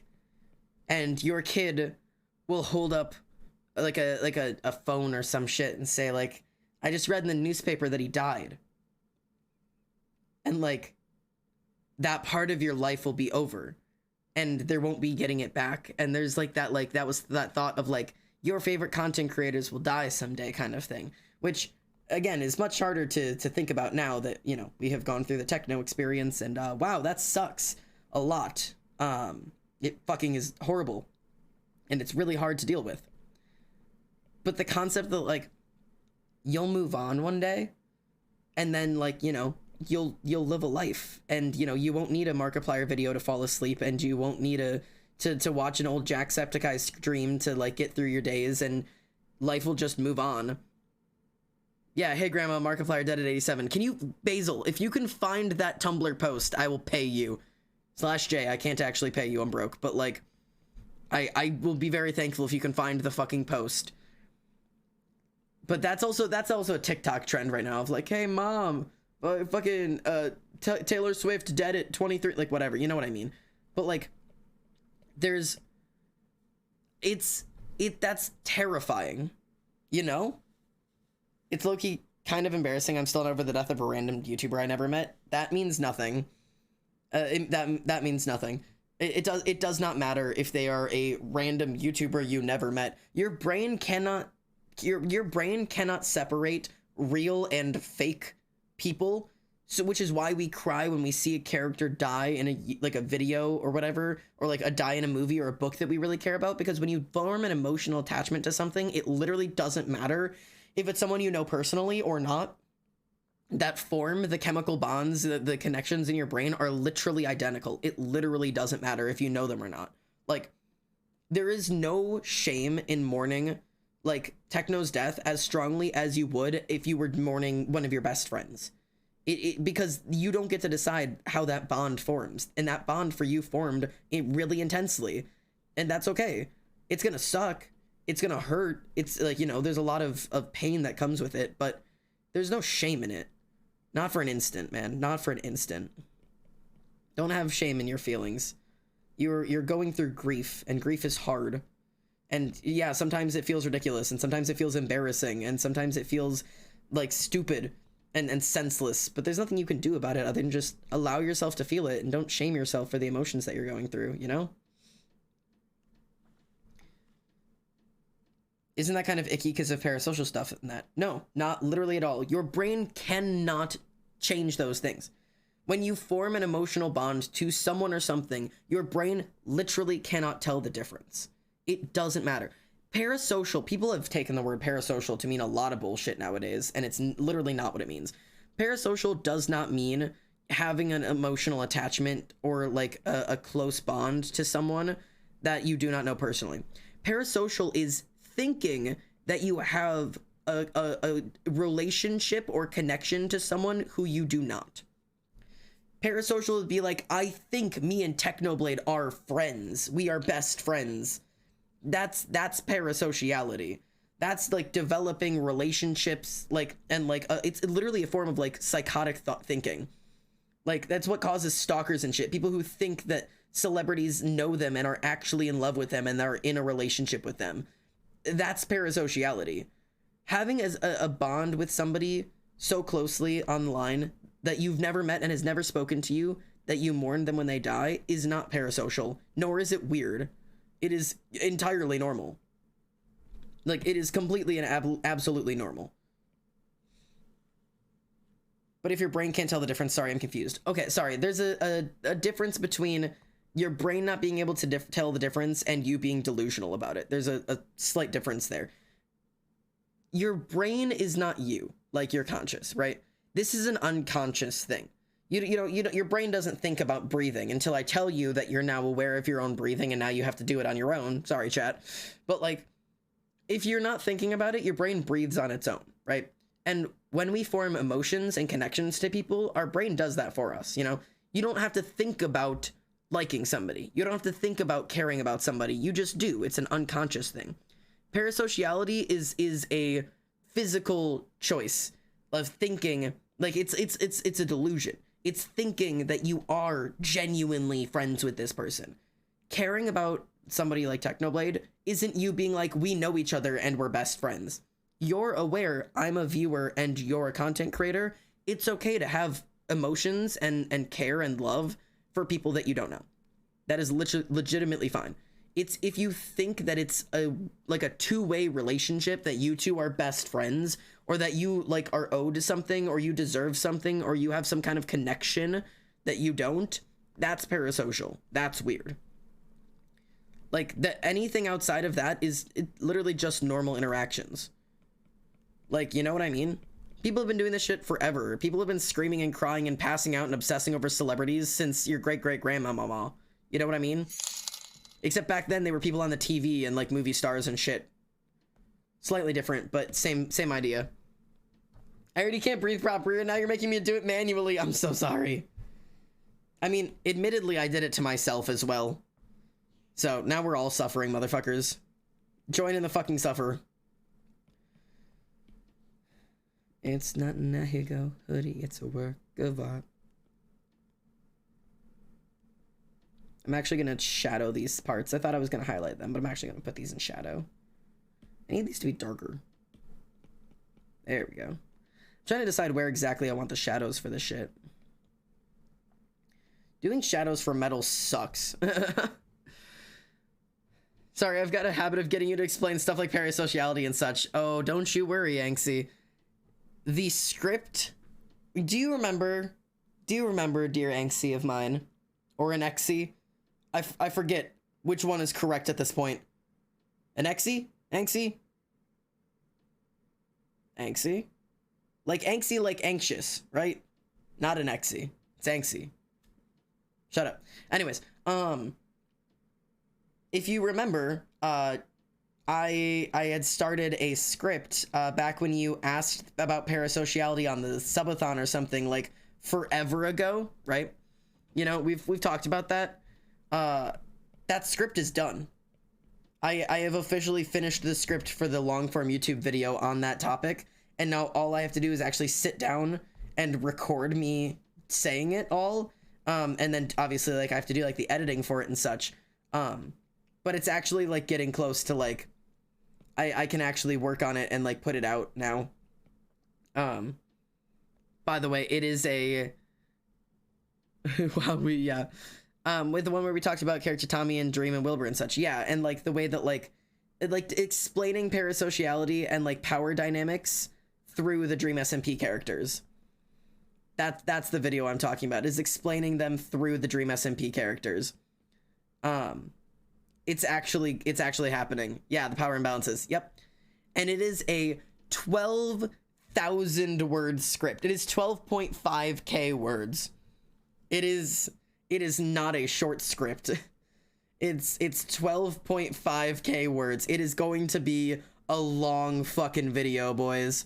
This is gonna be my first long form YouTube video, like a first like long form like talking video, and I'm so excited about it. I have put so much time working on this script, like hours and hours and days of work, like making this script like perfect, and I think it's finally time.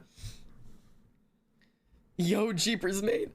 I love Jeepers. Oh my god, I remember that. You Deadass explained it so much better than anyone else using the fucking Dream SMP. I know, which is why I've put it together. And I legitimately, hang on, this is ridiculous. I'm gonna spoil a little bit of it for you, okay?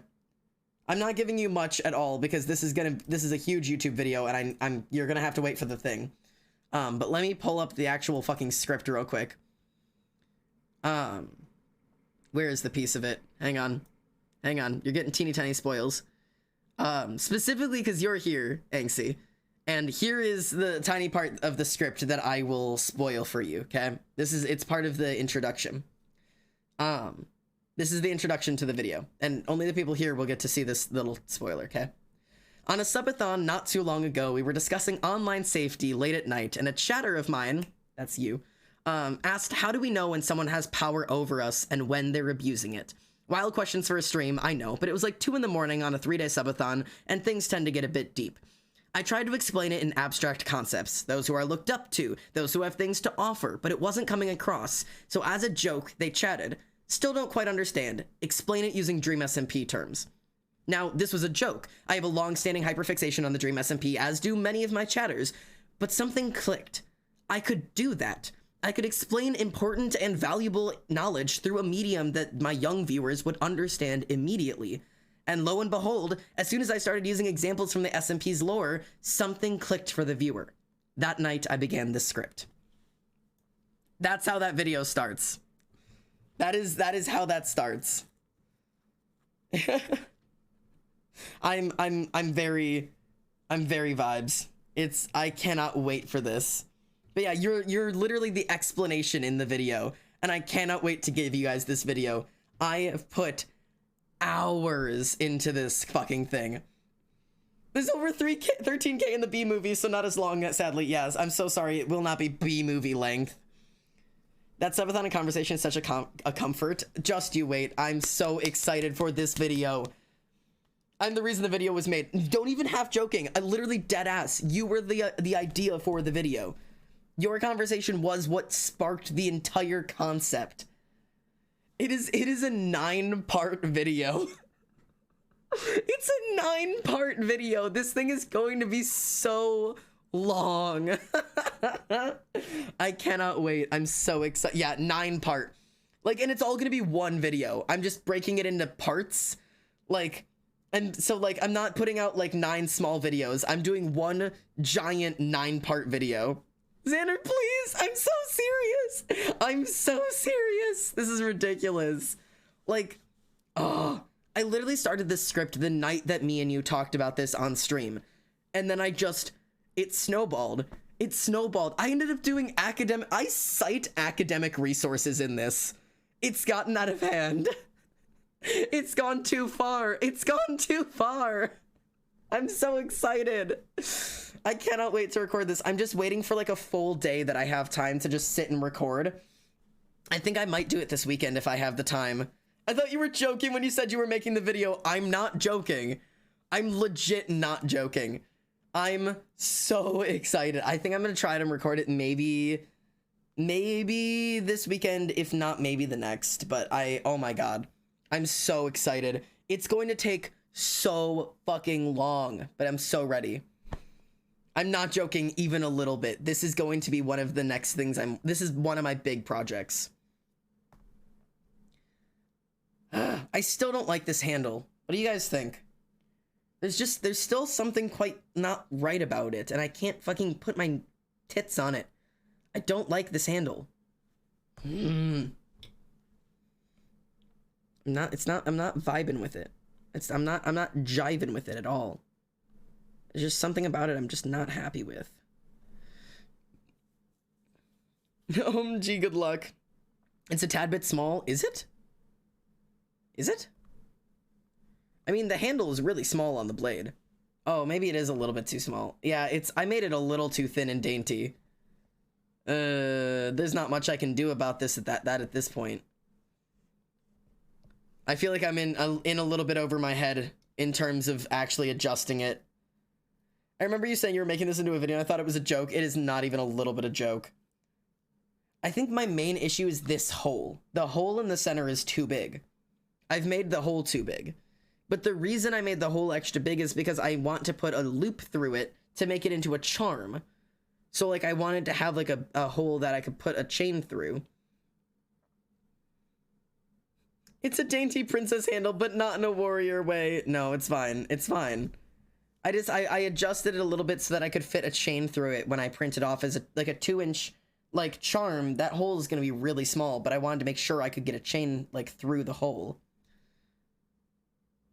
Are you using layers? You could use layers to add a little. I could, but I'd be afraid to, like, if I make it too small, I won't be able to actually turn it into a charm. Which is, like, my goal. What do we do? Do we adjust it a little bit? I mean, we could. I mean, I meant the overall handle. Oh, like the whole thing? I mean, admittedly, my handle's actually a little too long. It's a little thin, but it's admittedly a little long. It's meant to be a one-hand handle. And I made my handle a little bit longer than the actual handle is. Like, it should be a little bit wider and shorter. But I'm gonna leave it. I'm leaving it. I'm accepting it for who it is at this point. Serpentine, erase me whole. I don't want to live my life alone.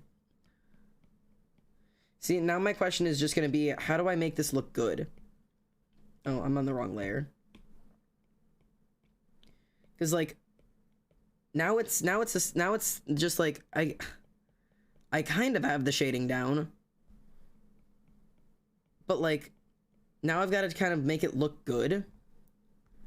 And like, I just don't like this handle. I just don't like the shading on it. It's not looking how I wish it did. It's both too deep and not deep enough. I don't like the highlights. It's not dark enough and it's too dark. I've got too many highlights on it. I don't know what I'm doing.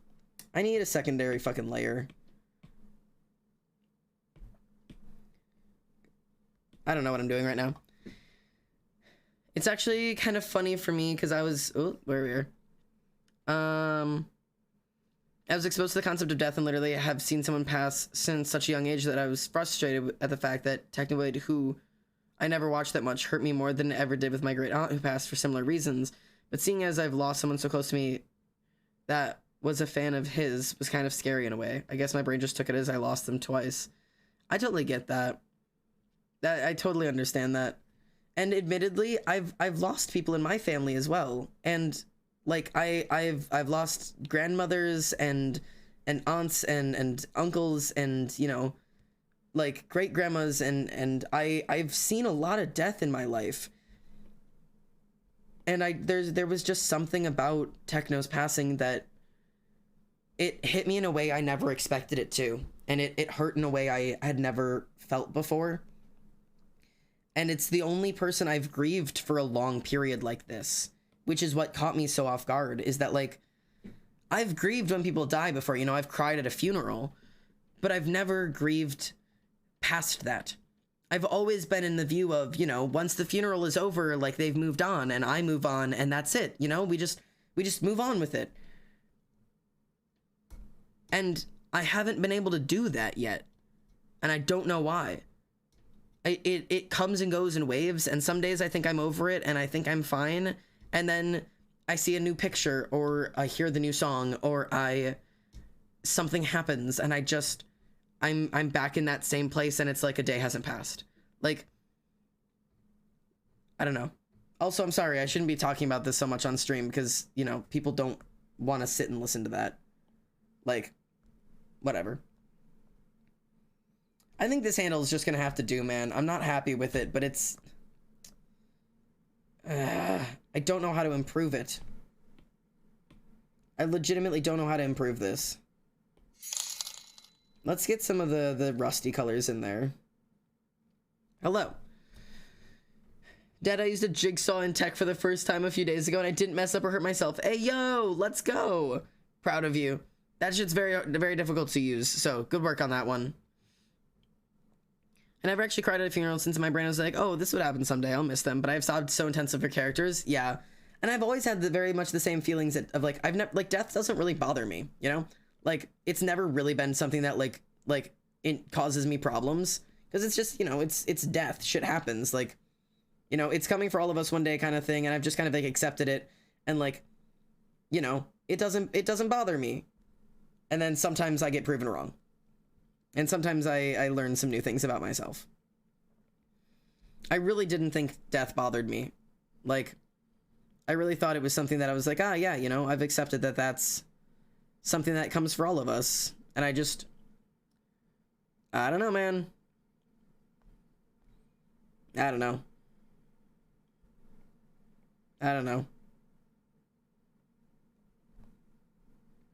I like that better already. Adding the little rust to the handle really works. Off topic, but cat jam based. I had a dream where Tumblr made a fake language spoken by sea monsters, published it in a book, and it got to the point where scientists and smart people thought it was real, and they were like, yeah, man, that was a hoax, and they celebrated the achievement with a vanilla cake. That's so based. Is it alright if I ask a question about writing and stuff like that, or is that inappropriate time? I'm autistic. No worries about it. Absolutely, totally fine. Thank you for asking if you can, because, like, you know, that's very kind of you and is super, super polite chatting. Absolutely based, polite chatter. Very proud of you. But yeah, no, absolutely. Totally a good time to talk about writing. Okay, great. Now I'm the greasy ass who needs a shower. We're all taking turns. It's your turn. Go ahead, Scar. But yeah, that's a vibe. Oh yeah, wait, Ink, didn't you ask something earlier? I don't remember. I saw you and I was like, oh yeah, you were gonna ask something, and then I don't remember what it was. On the concept of words? Oh, chapter 2 of the fanfic when? Soon. It's technically chapter 1. The first one was an intro. To be fair, I have a very good tech teacher, and he realized I was kind of anxious about using it and helped me. Nice. Yeah, they are both loud and heavy. I do not blame you for being nervous. I do not blame you at all. Yeah, no, next chapter soon. That's your answer. I'm working on it. I am currently in the process of final edits. If you are so curious, I am in the process of final edits. So like I'm finalizing all of my like perfect words. I'm getting like the perfect phrasing. I'm getting the perfect pacing. I'm making sure that everything reads the way I wanted it to read. And then it will be time. So the amount of time that you have to wait is very quickly shortening. Don't you worry. I've been passing it through some of my friends to get some like final thoughts about it, which has been super useful. Like stay up all night soon. No rush. I'm super excited. I could probably finish it tonight. I do have to work in the morning, but I could probably finish it tonight. And I could post it. Maybe I could post it tonight. Maybe I could post it tonight. I don't know. I don't know what you mean. How do you write a manipulative character? Like, not a blatantly evil character for the readers, where if it's someone who's manipulative for the characters and the readers. Oh, I want to answer you in depth, but that would reveal, like, not reveal. That would be talking about a lot of the shit that's gonna be in the script for the long form video.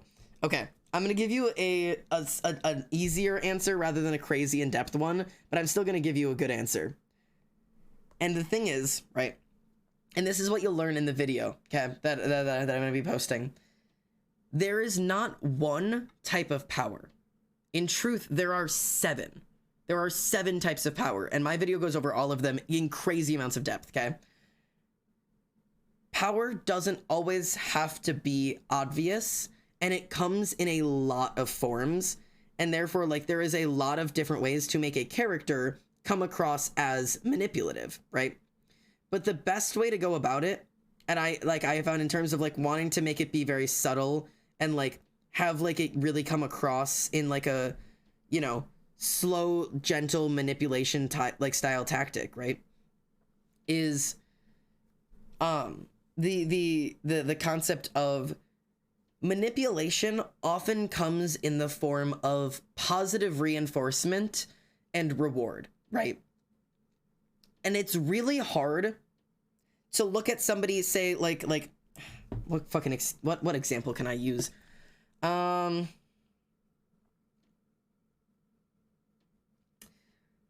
Okay, super generic here. Somebody's feeding hungry kids, right? You see kids who are going hungry, maybe they're starving at home kind of thing, and somebody offers them food. That's a good thing to do, right? That's morally good. They're being a good person, right? But when you give somebody something that they need and then ask for something in return, that can be still a good thing until it hits a certain point. And when it hits a certain point, it's no longer a good deed. If you are offering somebody something that they need to survive and then threaten to take it away unless they comply, now things are dangerous, because that's no longer giving. This is a level of power manipulation. You are saying, oh, don't worry, I've got food you can eat, but I'm gonna need you to do this for me. Do you want to survive? Do you want to eat? Do you want to live? I'll need these things from you. Now you are dangling something in front of their face. It's hard to look as feeding somebody as a bad thing, but when you're using it to gain power over them, now it's manipulation. That's what I'm saying, like, in terms of it. It's not always so easy to spot a good deed as a manipulative deed.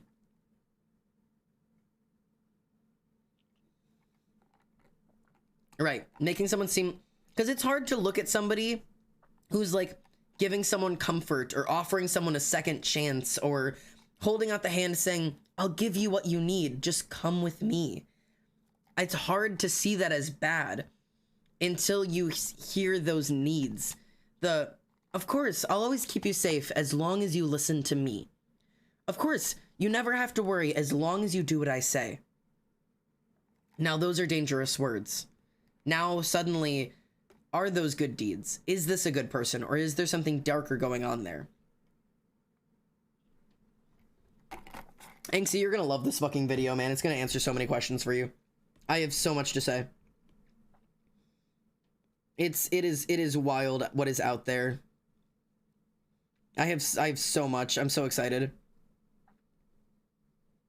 I'm so excited about all of this. I've been really into this video. Oh my god, that one layer added so much to that handle. Look at the difference.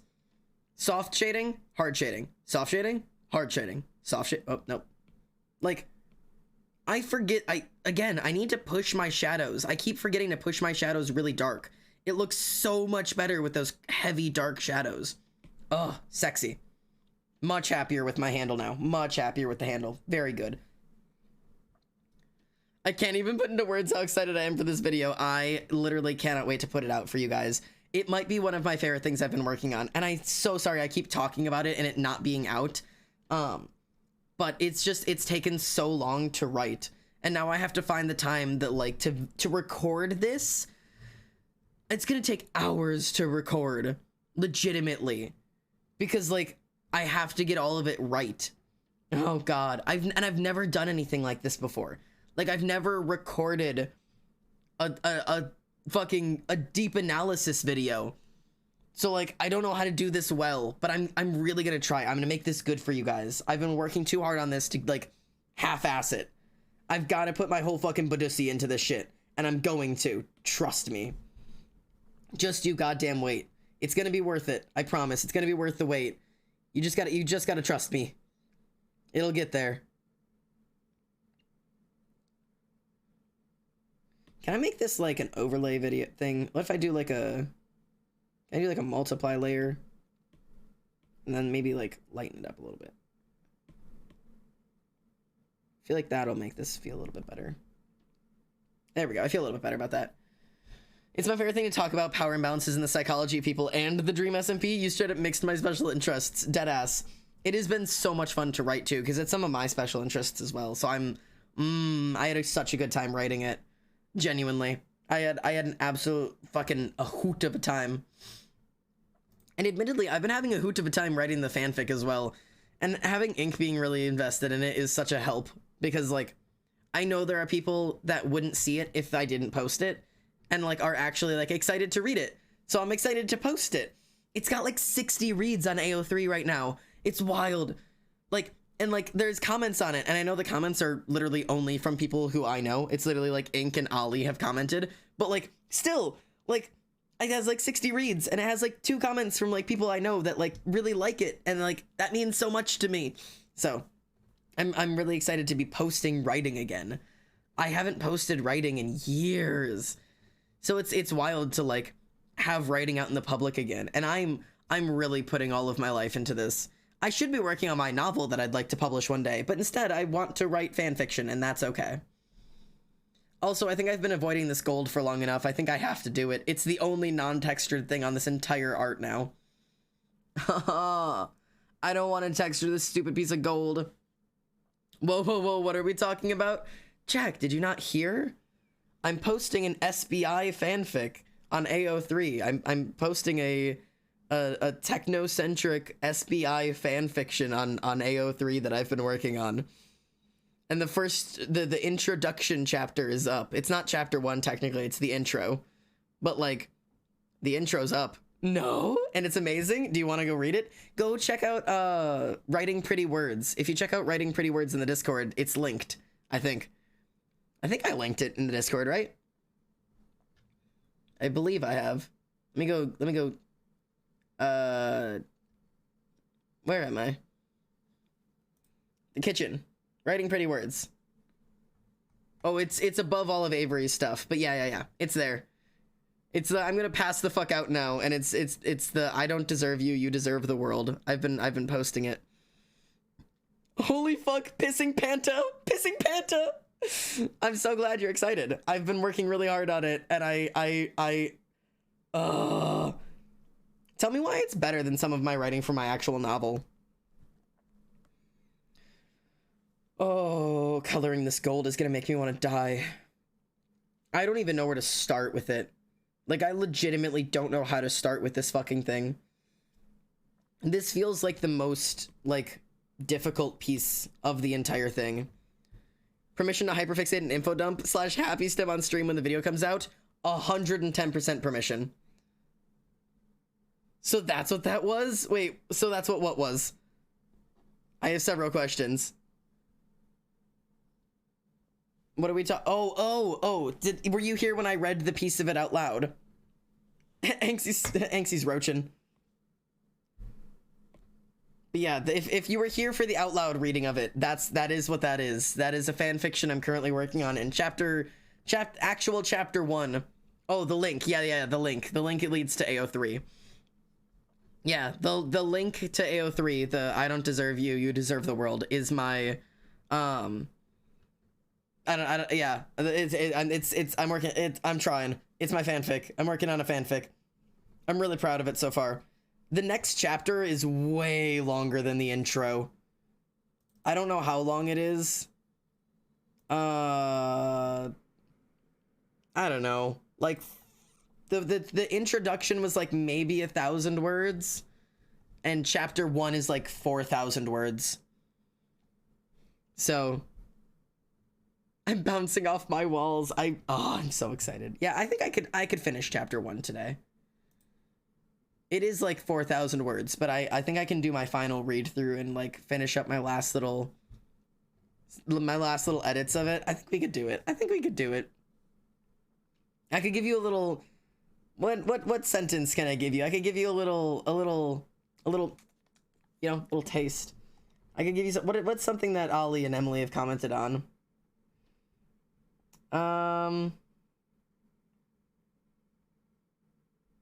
Oh God, wait. As soon as I'm done sewing, I'll shrimp this shrimp. I'll check it out. So based. Here, I'll give you. Here's a little snippet taste of what's to come. This is a section Ollie had commented on liking. And this is the only. Is Xander really feeding us the content? Yeah, I'm giving you guys the inside scoop today. He learned his lesson long ago. Kindness was no match for greed. Nothing he could give would change human nature. I'm so excited about this fic, yo. I'm so excited for this damn fic. I'm like ass over head, just like obsessed with writing it recently. I've literally been sneaking writing it at work. I've been sitting at my grown ass adult job. My grown ass adult job where I work at a fucking I work at a fucking front desk, and I've been sneaking writing my fucking Dream SMP fanfic at work. I expected a paragraph and you gave me a sentence. I gave you a sentence. That's it. Yeah, no, you don't get a huge dump. You get a teeny tiny little crumb. A teeny tiny little crumb and nothing more. Nothing more for you. But soon it comes. Oh God. How dare. I'm so excited. Keep doing it. I'm so excited. I'm so excited to share it. Legitimately. I'm like itching in my seat to finally let you guys read this. Stop picking. I'm really trying to stop picking at my piercings. It's starting to cause issues with them, but I can't help it. I'm like a natural picker. Like I pick at things. That's like what I do. And I've been having it. Ooh, whoa. Look what this brush does. That's funky. I'll take the crumbs, but just know my floorboards are permanently chewed. I'm so glad. Xander giving us small snippets makes me more impatient than I was. Listen, I am here for one thing and one thing only, and that is to inconvenience you. I am here to torture you slowly. It is my purpose in life. I have no other goal than just to absolutely have you gnaw through your floorboards. Good to know I'm succeeding. Oh, shading this already makes me want to die. Favorite discomfort streamer? I'm here for you. Don't you worry. You ever in too much comfort? I've got your back. I will take all the comfort away and replace it with just the most uncomfortable feelings you've ever had.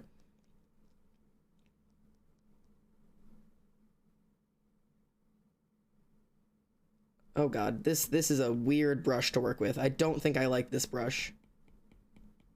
I might have to rethink what brush I'm using. This is not, I don't know how I feel about this brush.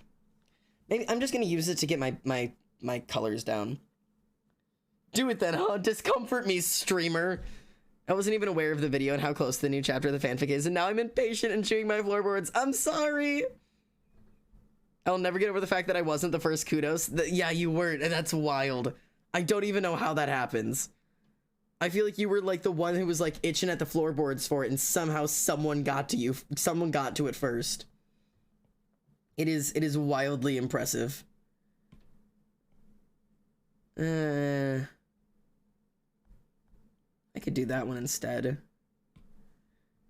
Second by like 5 seconds. Who the fuck read it first? I need to know.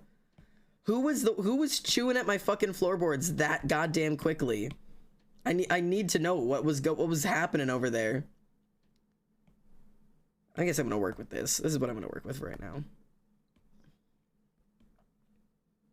This is what we're gonna work with. Do you get a notification? If you follow it, I think you can get notifications for it. I don't know how AO3 works. Let me go pop onto AO3 real quick. I should be logged in, I think. Yeah, I am. My dashboard. Oh my god, it's at 70 hits and 2 bookmarks and 10 kudos. Oh, do you get notifications if someone gives you kudos? No, I don't think so. I don't think I get notifications for it. I can click on the kudos though, but I don't think it says them in order. Yeah, Billis, Theseus, Weird, Kite Fight, Wicked Ink, and Lovely Quid, as well as 5 guests. Theseus Weird, definitely a vibe. But yeah, I have 70 reads on it now. 70 reads, 2 bookmarks, and 10 kudos. That's insane. Ah! I'm very, very excited. But yeah, no. It's gonna be good. It's gonna be good. Don't you even fucking worry about it. I'm very excited. I don't like this fucking brush. I don't know why I'm using it. I'm just trying to use something to just get my fucking colors blocked in, and it's just not what I want. This is just not at all what I desire. This is like, yeah, I don't know, kind of mid. Oh god. Like, it just, I don't know. Texturing this sucks. Also, Xander, your writing is heartbreaking and beautiful. How dare you? I'm so excited. I think one of those bookmarks is mine. I really wanted to put it under Fix That Butter My Biscuits. Please put it under that. I desperately want it. I want my fic under Fix That Butter My Biscuits. I want to know that your biscuits are substantially buttered. I need to know that my writing butters someone's biscuits out there. Ollie, can I talk about this? Ollie gave me the best compliment I've ever gotten the other day. And I was like, I was chewing my floorboards because of it. Hey, yo. Is that, wait, Piney System? Thank you for continuing the gifted sub that they got from Poison. Thank you for continuing your subscription. That's awesome. I don't know why that doesn't come up as a notification, but I got the message in chat that you've decided to continue your gifted sub, and that's awesome. Thank you so much for that. That is fantastic. It is an honor. Don't say butter/neg. No, Ollie gave me a compliment the other day that like just about sent me spiraling, and it was that, oh god, can I like pull up her? I'm pulling up her words. Ollie, I'm gonna quote you legitimately on the stream. I hope that is okay. Where is it? Where is it? I think it's this one.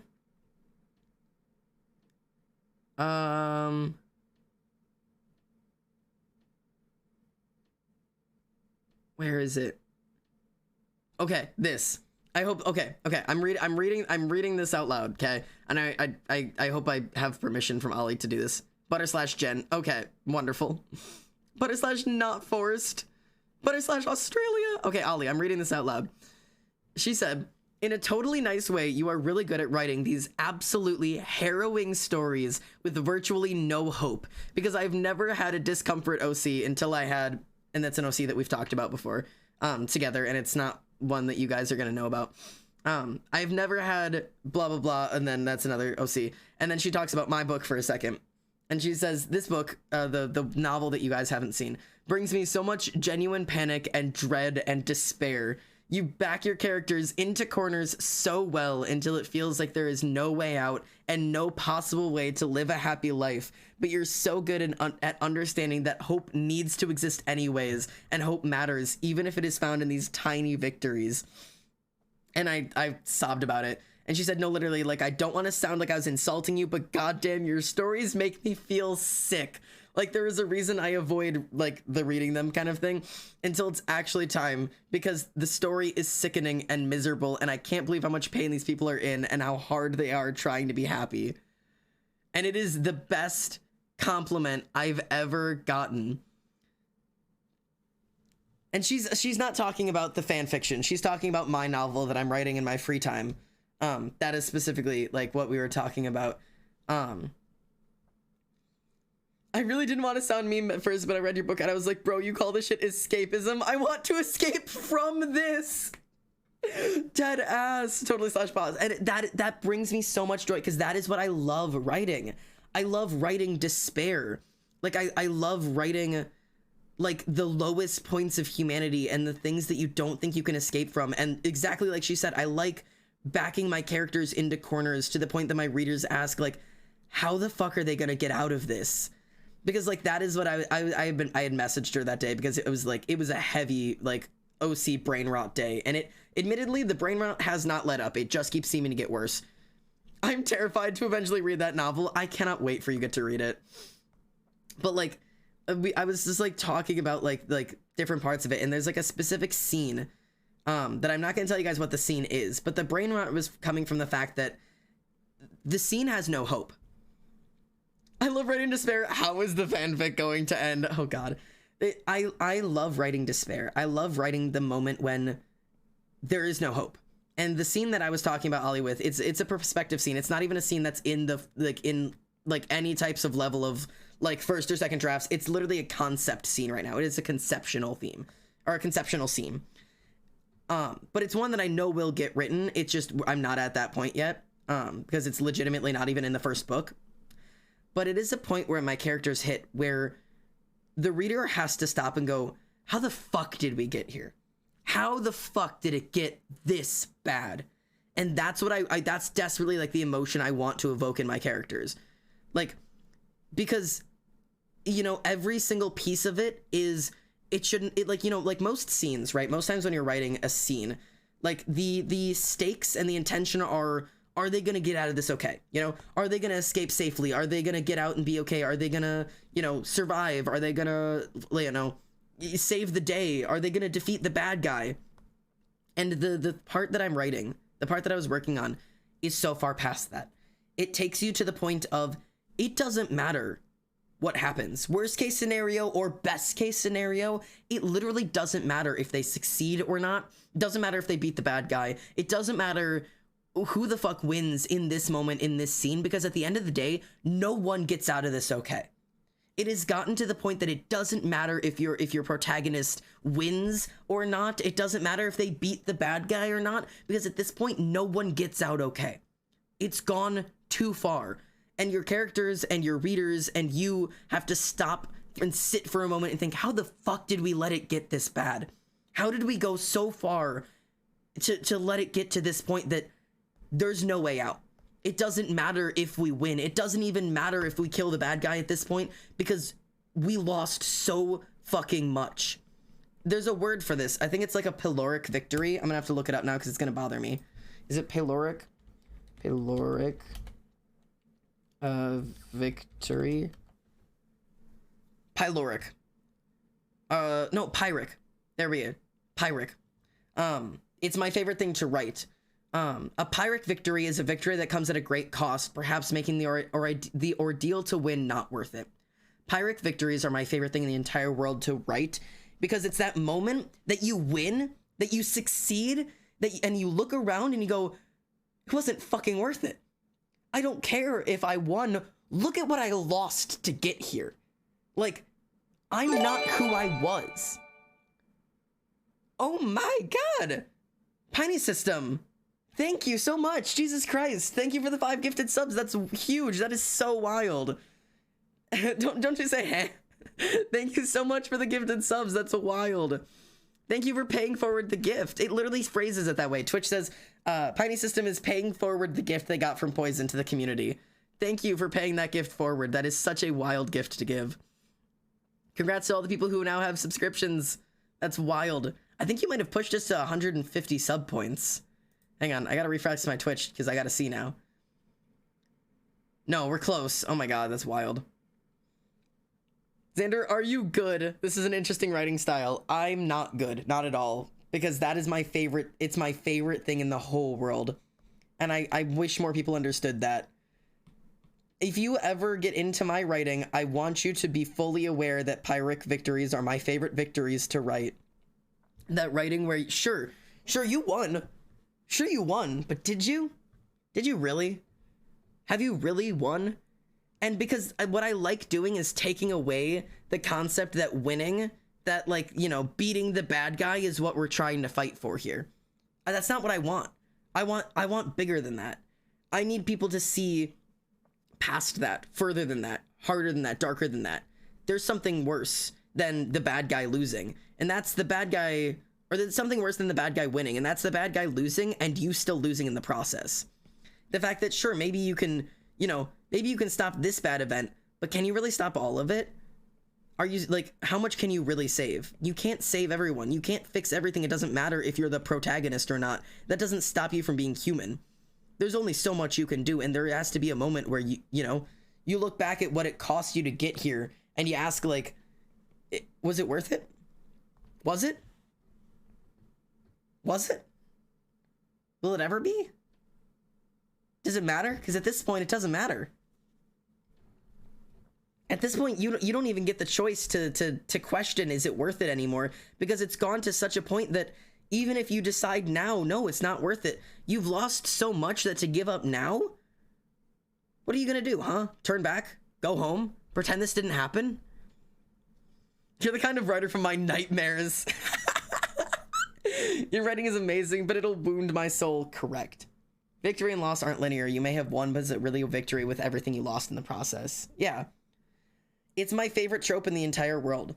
If you get to the end of a book and your protagonist did the thing they set out to do in the beginning, you know, like if your protagonist set off in the beginning to say kill the emperor, and they get all the way to the end of the final book of the trilogy or the series or whatever it is, and they do it, they kill the emperor, and then they look at the camera and they look at a mirror and they look at who the hell they are now and everything they have lost, the people, the sense of themselves, their freedom, their you know, the sleep at night, an unscarred body, an unscarred mind, the things that they went through to get to this point.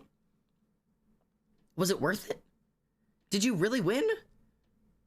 Like, would you ever have agreed to this in the beginning if you could see who you are now?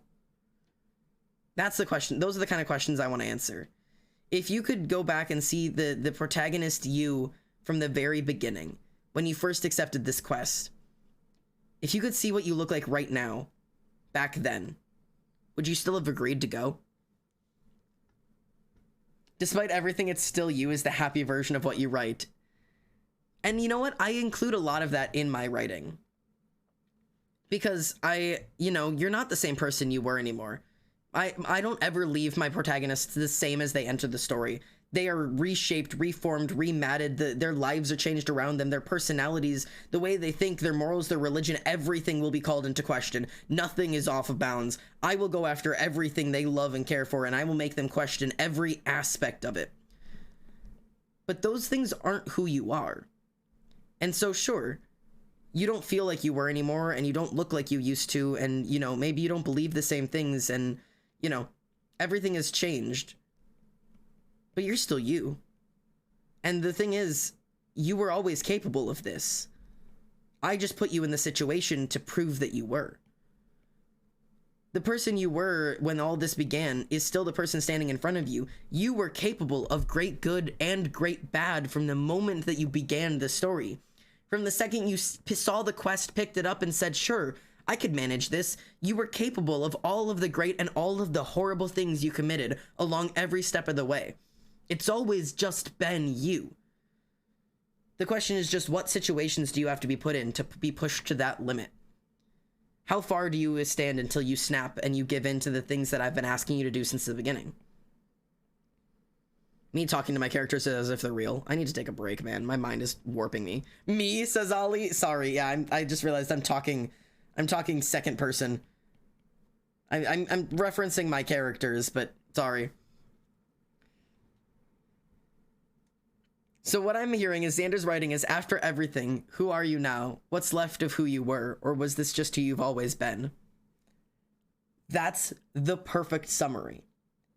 I want to snap my characters in half, shatter them from the insides out, call everything they've ever known into question, reform them into something new, and then put them in front of a mirror and ask, but haven't you always been capable of this? Sure, I put you here. Sure, I caused this. But wasn't this always who you were? On some level? If you were always capable of it, wasn't it always within you? You know? You won't recognize who you were yesterday. But yesterday's you was always capable of being this. You know? But is it still a good thing to still be you? Every bad person was once a good person who was capable of bad things. Oh, totally true. Every bad person was once a good person capable of bad things. And every good person to this day is still a person capable of bad things. Everyone is capable of great good and great evil when put in the right interpretations. I'm gonna need an advanced copy of that book, sir. It's available. I have alpha readers. It is technically available, but I'm now in the rewrite stage, so the alpha reading has been closed until the second draft is finished. But hit me up when that second draft is finished, and I'll hook you up. I got you. Don't you worry. I can make that a thing. I can get you in on the beta reading process.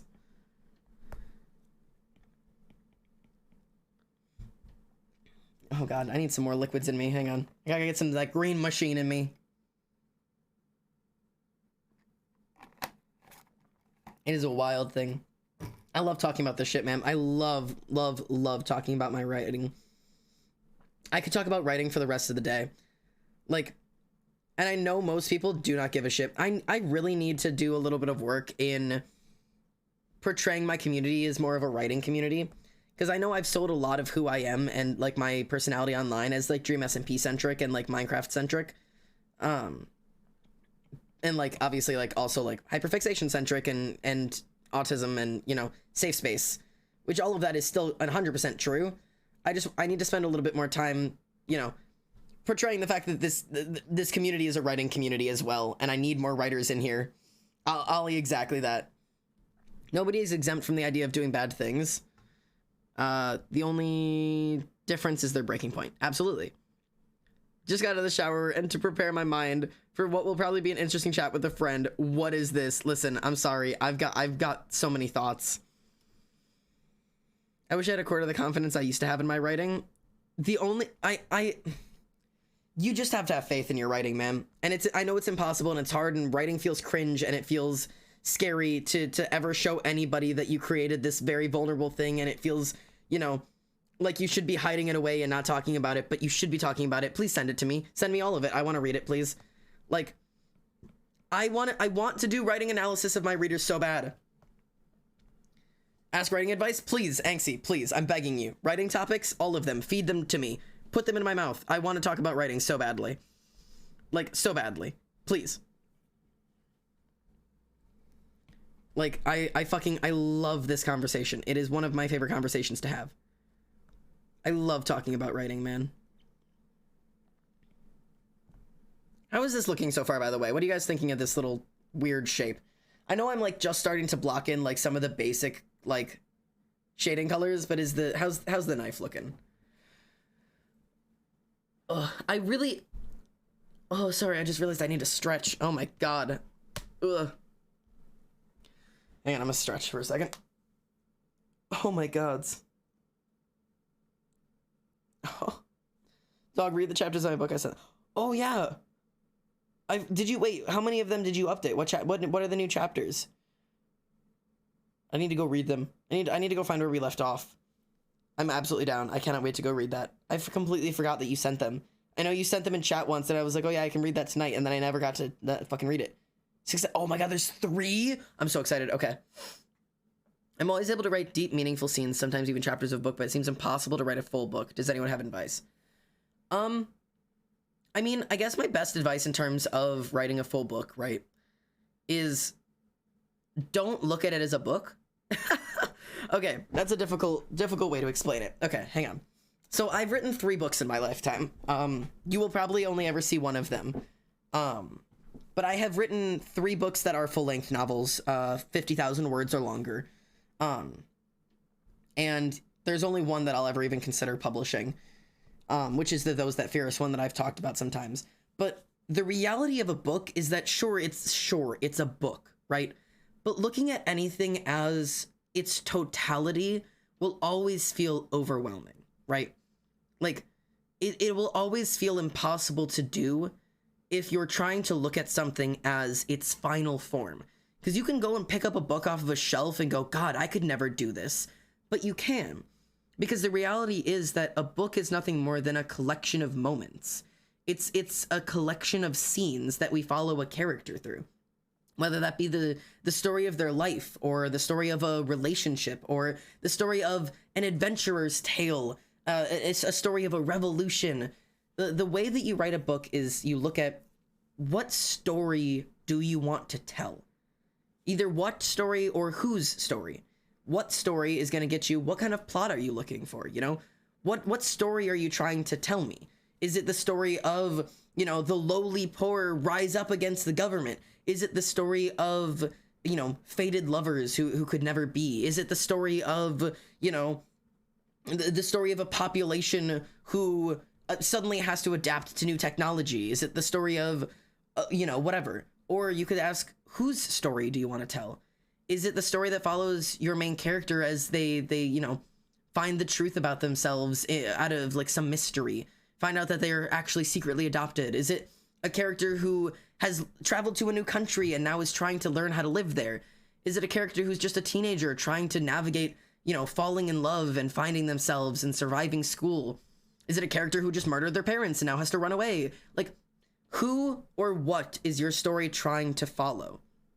At the end of the day, that's what you need to look at. You know?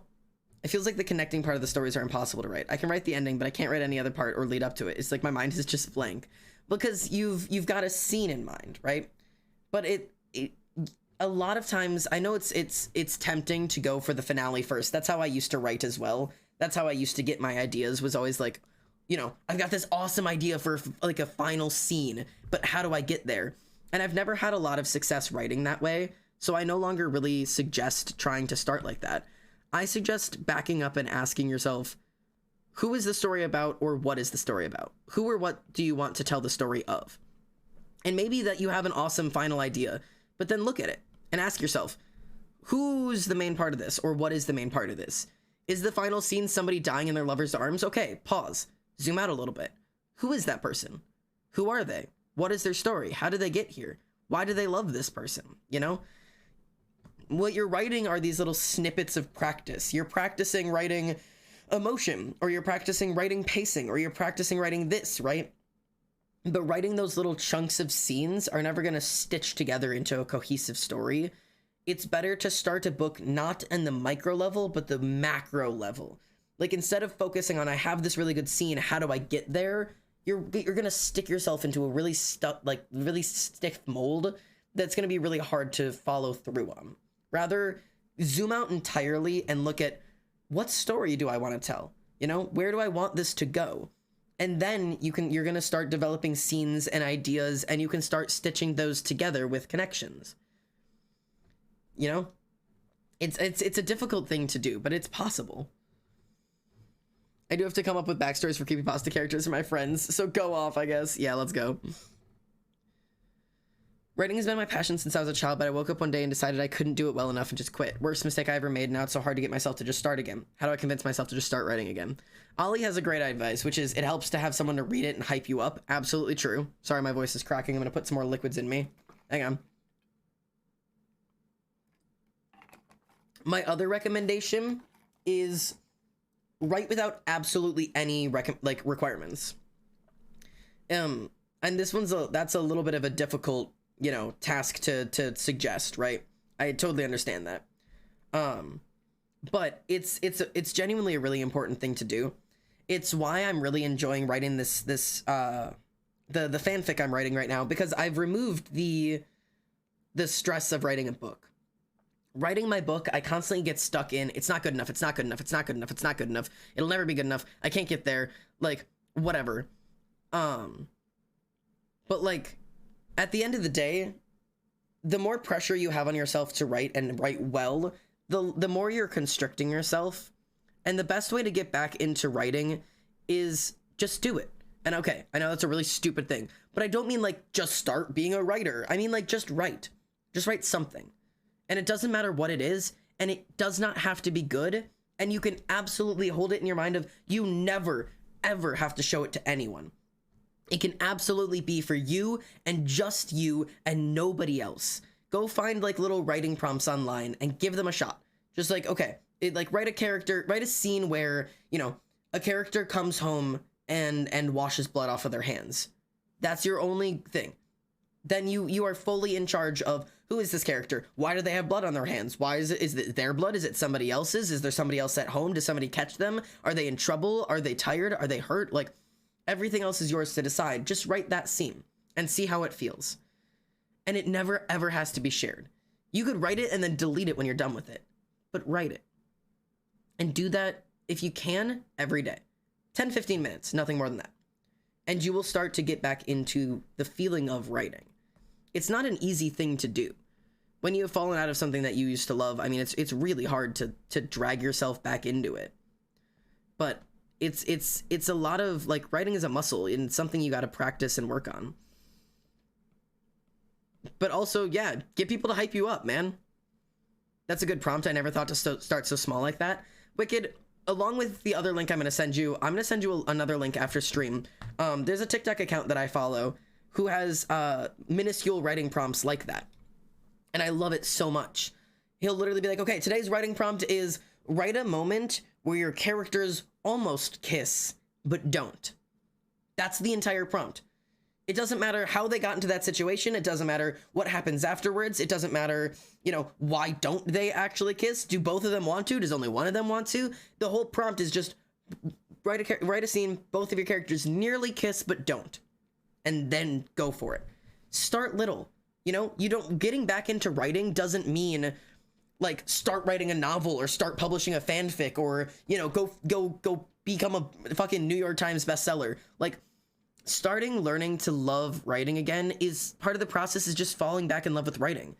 You know you like writing. You know you like creating. You have to take the time to go and fall back in love with it. You know, it's not an easy thing to do. And when there's a lot of pressures to do something well or do something right or finish some major project or, you know, fulfill a crowd that wants something or, you know, there's expectations on it, it stops being something you love and starts being a business again. So for a little while you're trying to just fall back in love with it, don't let it be a business. Let it just be yours and no one else's, and that's enough, you know? I hope that helps a little bit. That's what I do when I'm really in those moments where I'm stuck in my books, whether it be my novel or my fan fictions, and I can't find the will to write because everything I do seems so bad. I go and find those writing prompts. I find one that that calls out to me and I just write it. It doesn't matter who the characters are. It could be my book characters. It could be a scene that never actually happens. It could just be something for fun.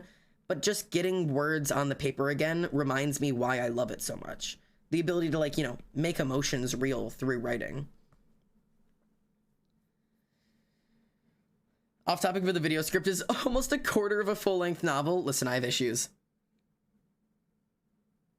Sometimes I feel like my entire writing style is focused on characterization and dynamics, emotions, and beauty. It's just so heavily focused on the psychology of these characters that it feels like there's no space for plot. You write like Ollie does. You're an Ollie writer. I love these kind of writers. I love these so much. Ollie does the same style of writing, absolutely. Her writing is not focused on, here is the plot and this is the story I'm telling. Her everything she has ever written is, here is this person. Here is this human being. In flaws and in all of their greatness and all of their badness and in all of their humanity and in all of their great moments and their successes and all of their failures and the times that they cry and the times that they laugh and the things that make them human people and the beauty that is just being human. And that is everything she writes. And it is some of my favorite shit to read of all time. I literally was just at my friend's house yesterday talking to them about Ollie's writing, legitimately singing Ollie's praises to my friend, and she was just like, who is this person? I was like, listen, you gotta read it to believe it, man. It's great. Like, I'm out here constantly doing this bullshit. Like, it's a type of writing that you don't often see. Like, it's wild. Like, me and Emily, when we read our writing, a lot of us, like a lot of our writing is plot centric, which isn't a bad thing. I'm excited to go get to read Emily's next chapters and everything, and I like my own writing as well, and like, Plot-centric writing is good writing. Plot-centric writing is good for novels. It's what sells books, right? But it's not the only way to write. And the fact that almost all books are plot-centric writing makes people-centric writers feel insecure. People like you or Ali, who, you know, your focus isn't what's the plot and who's the bad guy and what are we gonna do to stop them? Brr. Like, if that's not your focus, it doesn't have to be. And just because every book on the fucking market feels and tastes and is like that doesn't mean you have to, you know? Like, it doesn't mean that you have to somehow, you know, live up to being a plot-centric writer. Write the things that make you happy. And if what makes you happy is simplistic humans and emotions and beauty and small moments, leave your focus there. You know what you want to write. Don't write for what other people want. Just write you. It doesn't need to be action-filled or drama or whatever. People-centric writing is beautiful writing. And it is no worse off or no less important than any type of plot writing you could come up with. You know? There's a need for every form of art. So, that's a hot take on mine. It's not a hot take at all. Time for my friend I in chat. All right, have a great night, Scar. Say hi to your friend for me. Also, just a weird comment. I don't know why, but I'm having trouble breathing today. It's really annoying. Not today, just since I started stream. I don't know if I've just been, like, talking too much or if I'm, like, sitting weird or something, but, like, I have to, like, keep being, like, I have to keep, like, taking, like, really deep breaths. I feel like I'm having an asthma problem. It's really fucking weird. I feel like I haven't had, like, an asthma issue in, like, a really long time. But for some reason, like, my fucking... I don't know if it is, like, my asthma or my lungs or something, or just having an issue just getting enough air right now. It's not like I'm not out of breath. I just feel like I can't breathe, like, deep enough. Like, I'm not, like, I'm not out of breath like I worked out. Like, my lungs feel too small right now. Like, I feel like my lungs aren't expanding all the way. It's really weird. Anyways. Sorry, that was like an offhand comment. It's just a thought I was having. It's just a really weird little fun thing I have going on. I might not stream for too much longer because of it, just because it doesn't feel good. Like, you know, kind of not cool. Also, if I have to finish the writing before work, which means I need to get to writing as well. This blade is gonna be the death of me. How the fuck am I supposed to shade this fucking golden thing, man? How's it? Is it? I don't know how it looks. I want to take time to explore these characters, explore their emotions and the beauty of everyday lives, the beauty of the world around them, even at the smallest moments, like the parallels between war and pain, how painfully beautiful the world can be. Do it then. That you already know what story you're trying to tell. You've just told me. You know what you want to write about. You know where the passion is. Go for it. Stop trying to make your writing what other people want. You remember what I was talking about at the beginning of stream in terms of art? There is a balance you need to find where you need to ask yourself, who are you writing for? Who are you making art for? Are you making art because you want it to sell? Are you writing because you want people to read it and want people to write it and you want to be well known for it and get famous for it? Or are you writing because you have a story that you want to tell and that's what matters? Pick. Because that will depend on how you follow everything else that you do. If your focus is always going to be on pleasing a reader, then that's going to decide what you get to write. If your focus is, I have a story I want to tell, then don't give up on that. Tell your story. You know what I mean? I hope that makes enough sense. I feel like I'm like talking out my ass. We are exactly the same. I know. I don't, Ali. I don't know if you were had stream sound on or not to hear everything I just said. I've been talking about you. Sorry. But yeah, it's just, I don't know. There's a lot to it. No, I was watching Ozark. All right, that's fine. All of my words are unnoticed. It's okay. Can you repeat everything? I will not. No, I will not repeat everything. I don't need it. I cannot do that. But it was just Welp. Yeah, it was just stuff about your writing and the type of writer that you are and the things that you write and the fact that I was talking about you to my friends recently. That's all. I was just speaking about writing. But it's fine. I think the reason why it's so hard is because almost no one talks about character-driven writing. And it makes me self-conscious. Yeah, character-driven characters. No, character-driven... It doesn't even need to be plot. It can literally just be character-driven writing. You don't need to have plot to have good writing. I just got my fucking headphone stuck on my earring. God damn it. There we go. It's a beautiful way to write. And you don't ever have to change the way that you write to please people, ma'am. I love my character-driven characters. So true. I hate doing this. Shading this gold is making me want to die. The rest of this drawing looks so good, and this gold sucks, and I hate it. And I just don't know what I'm going to do to make it look good. Because I don't like the fucking anything about it right now. I don't like the textures. I don't like the shading. I don't know how I don't shade gold. I've never done anything like this. Wah. Wah. Maybe a smoother look is the look I'm going for. Admittedly, I'm unsure what I'm looking for. Oh, I actually like the smoother look a little bit. Okay, maybe we go for the smoother. You need more green? I need more green? Does gold shine green? I could do that. I can put more green in there. Emily has spoken. I must take the advice. My God. I'm gonna smooth this out a little bit. I don't like the flavor I was using. Flavor? Texture. I don't like the texture I was using. This has nothing to do with flavor. This is not a food item. I think having it a little bit smoother like that immediately looks better. Okay, fuck the fucking brush I was using, I guess.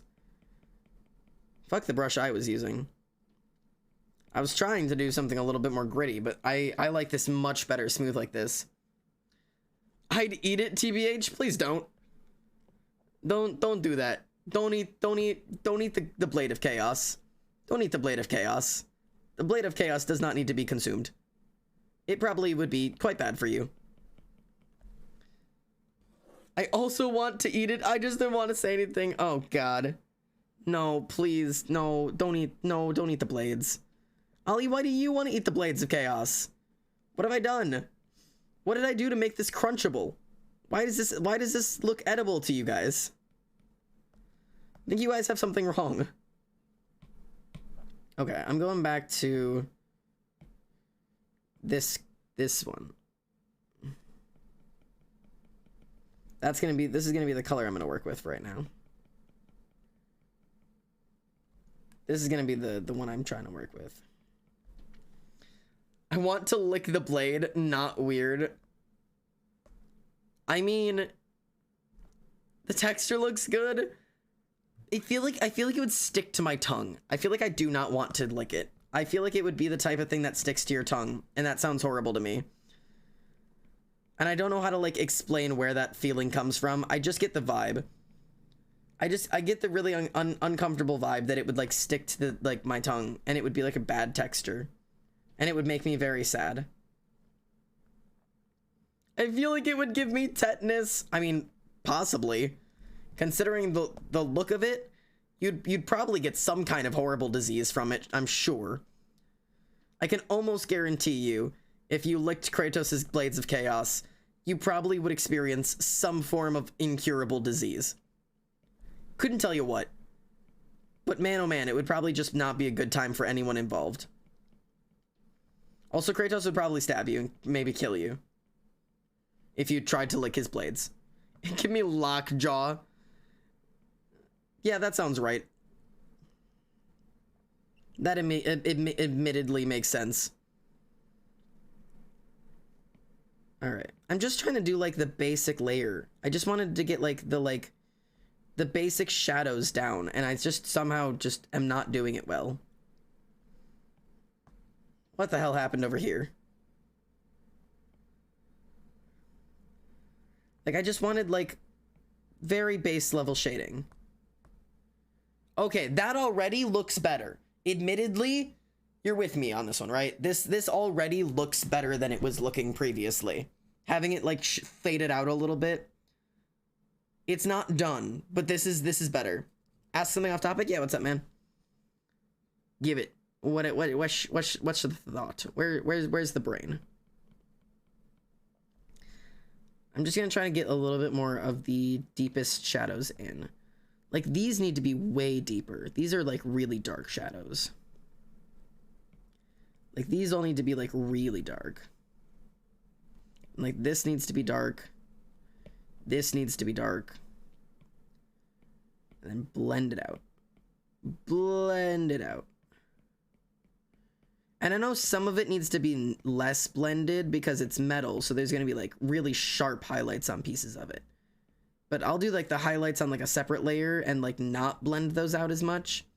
I just wanted to get, like, the shadow layers to look like shadow layers and not, you know, whatever the fuck they look like right now. I actually realized this is supposed to go this way. The shadow on this one's down here. Like, this is supposed to be a little bit lighter. But, like, I don't know, man. Like this? I don't know what the fuck shadows are supposed to look like, bro. I don't know. Since you're writing the video script, I'm assuming you had the subathon date, the stream title name, so you can go back to reference that you already spoke about. And I've been wanting to rewatch it recently, so I was wondering if you knew when that stream was or which subathon it was. I'm fairly certain that I'm gonna hate to say this. I don't think you can watch it back. I'm fairly certain it was the birthday subathon, and I was fairly certain it was the middle of the night during the 7 hours that we've called the lost content, that, like, was copyright striked or whatever on Twitch, and so it was, like, parts of it were muted. I can see if it is, it'd be in my Almost VODs channel under the birthday subathon. And I'm sure there's, like, you can look for it. It's when it was, like, the middle of the night, and we were playing in the flower biome area thing. I don't know what to call it, but it was quite late. I don't know. I don't know if you'll be able to watch it back. I don't know if that part is available to watch. You can look. I know there was a large part of that subathon that got copyright claimed, and so it got muted. But I apologize. But you will find the video will have a bunch of, like, a bunch of the same conversation. I know it won't be the same, but yeah, there was nothing we could do about the quote-unquote lost content. Some things were only meant to be experienced once, evidently. Thank you for the help regardless. Yeah, I'm sorry. I have nothing more to offer you. But yeah, some of this, like, I guess when we had restarted our computer during that subathon, because of, like, the issues with the Wi-Fi and all that, when we had restarted the computer, we didn't pull back up the app that, like, separates the audio. So all of our music that we were playing on stream was being recorded rather than muted like it normally is, and so it just caused issues. But yeah, we need to get a bigger writing community going in this community, because I still want to do that thing where, like, I let you guys send in a piece of your writing and I, like, analyze it as, like, a writer and, like, give you guys advice and stuff.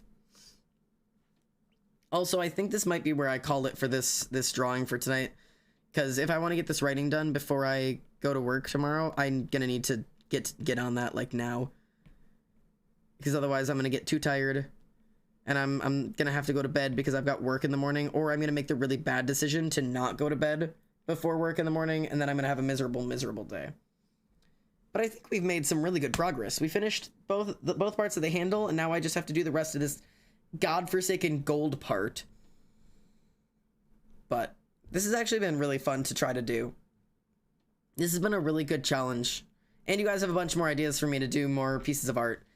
Now that I've got the actual like ideas down, I need to get down like what I'm actually gonna draw for each of those fandoms. Like Avatar: The Last Airbender, great idea. But what the fuck am I supposed to draw from Avatar: The Last Airbender? Do I do a print? Do I do a charm? Do I do a button? I don't fucking know, man. But I guess I'll have to figure it out. I'm sure I'll figure it out. Also, I could totally sell merch like for the channel at the con, but nobody would buy it. But it's a cool idea. Did you decide about the Hank and Connor drawing? It's on the list of ideas. It's on the list. I just don't know if it'll be one that I get to. But it's I think a Detroit Become Human art would be pretty cool. I think it might be fun. Oh god. I've been dizzy all day. Did you know that? I've been dizzy since I woke up this morning. The fact that I've been dizzy all day and I'm also having trouble taking deep breaths has started to give me minor concerns. I like Kara. I also like Kara. I'm a fan. Monster Shop. Oh my god. That's who we're raiding today. We're gonna go hang out with Monster Shop. I'm gonna join you while I do my writing. Alright. Okay. I'm gonna load up a raid for you guys. Let me put my keyboard back where it's supposed to be. Art streams always mess up my desk, man. Yeah. Electrolytes, I'm guessing you mean, and hydration, yeah. Alright. We will do both of those things. Monster Shoppy. Okay. You guys are gonna go hang out there with Emery. Have a good time. Or Amir, sorry, not Emery, Amir. Have a good time. And thanks for being here so late with me. I know this was kind of a late, kind of boring, kind of quiet, chill stream, but, you know, I really like doing these kind of streams, and I know they're not the popular ones, and I know that, you know, most people will head out or go to bed or whatever they do, but it's one of the things I like to do, so I don't really give a fuck. So, alright. It has been 3 hours, yeah. Alright. I'm loading up the raid. I'm loading it up. Be good with Emery, or Amir, god damn it. Be good with Amir, be kind, give some love, hang out with them for a little bit, and have a good rest of your night, okay? Bye, chat. Good night.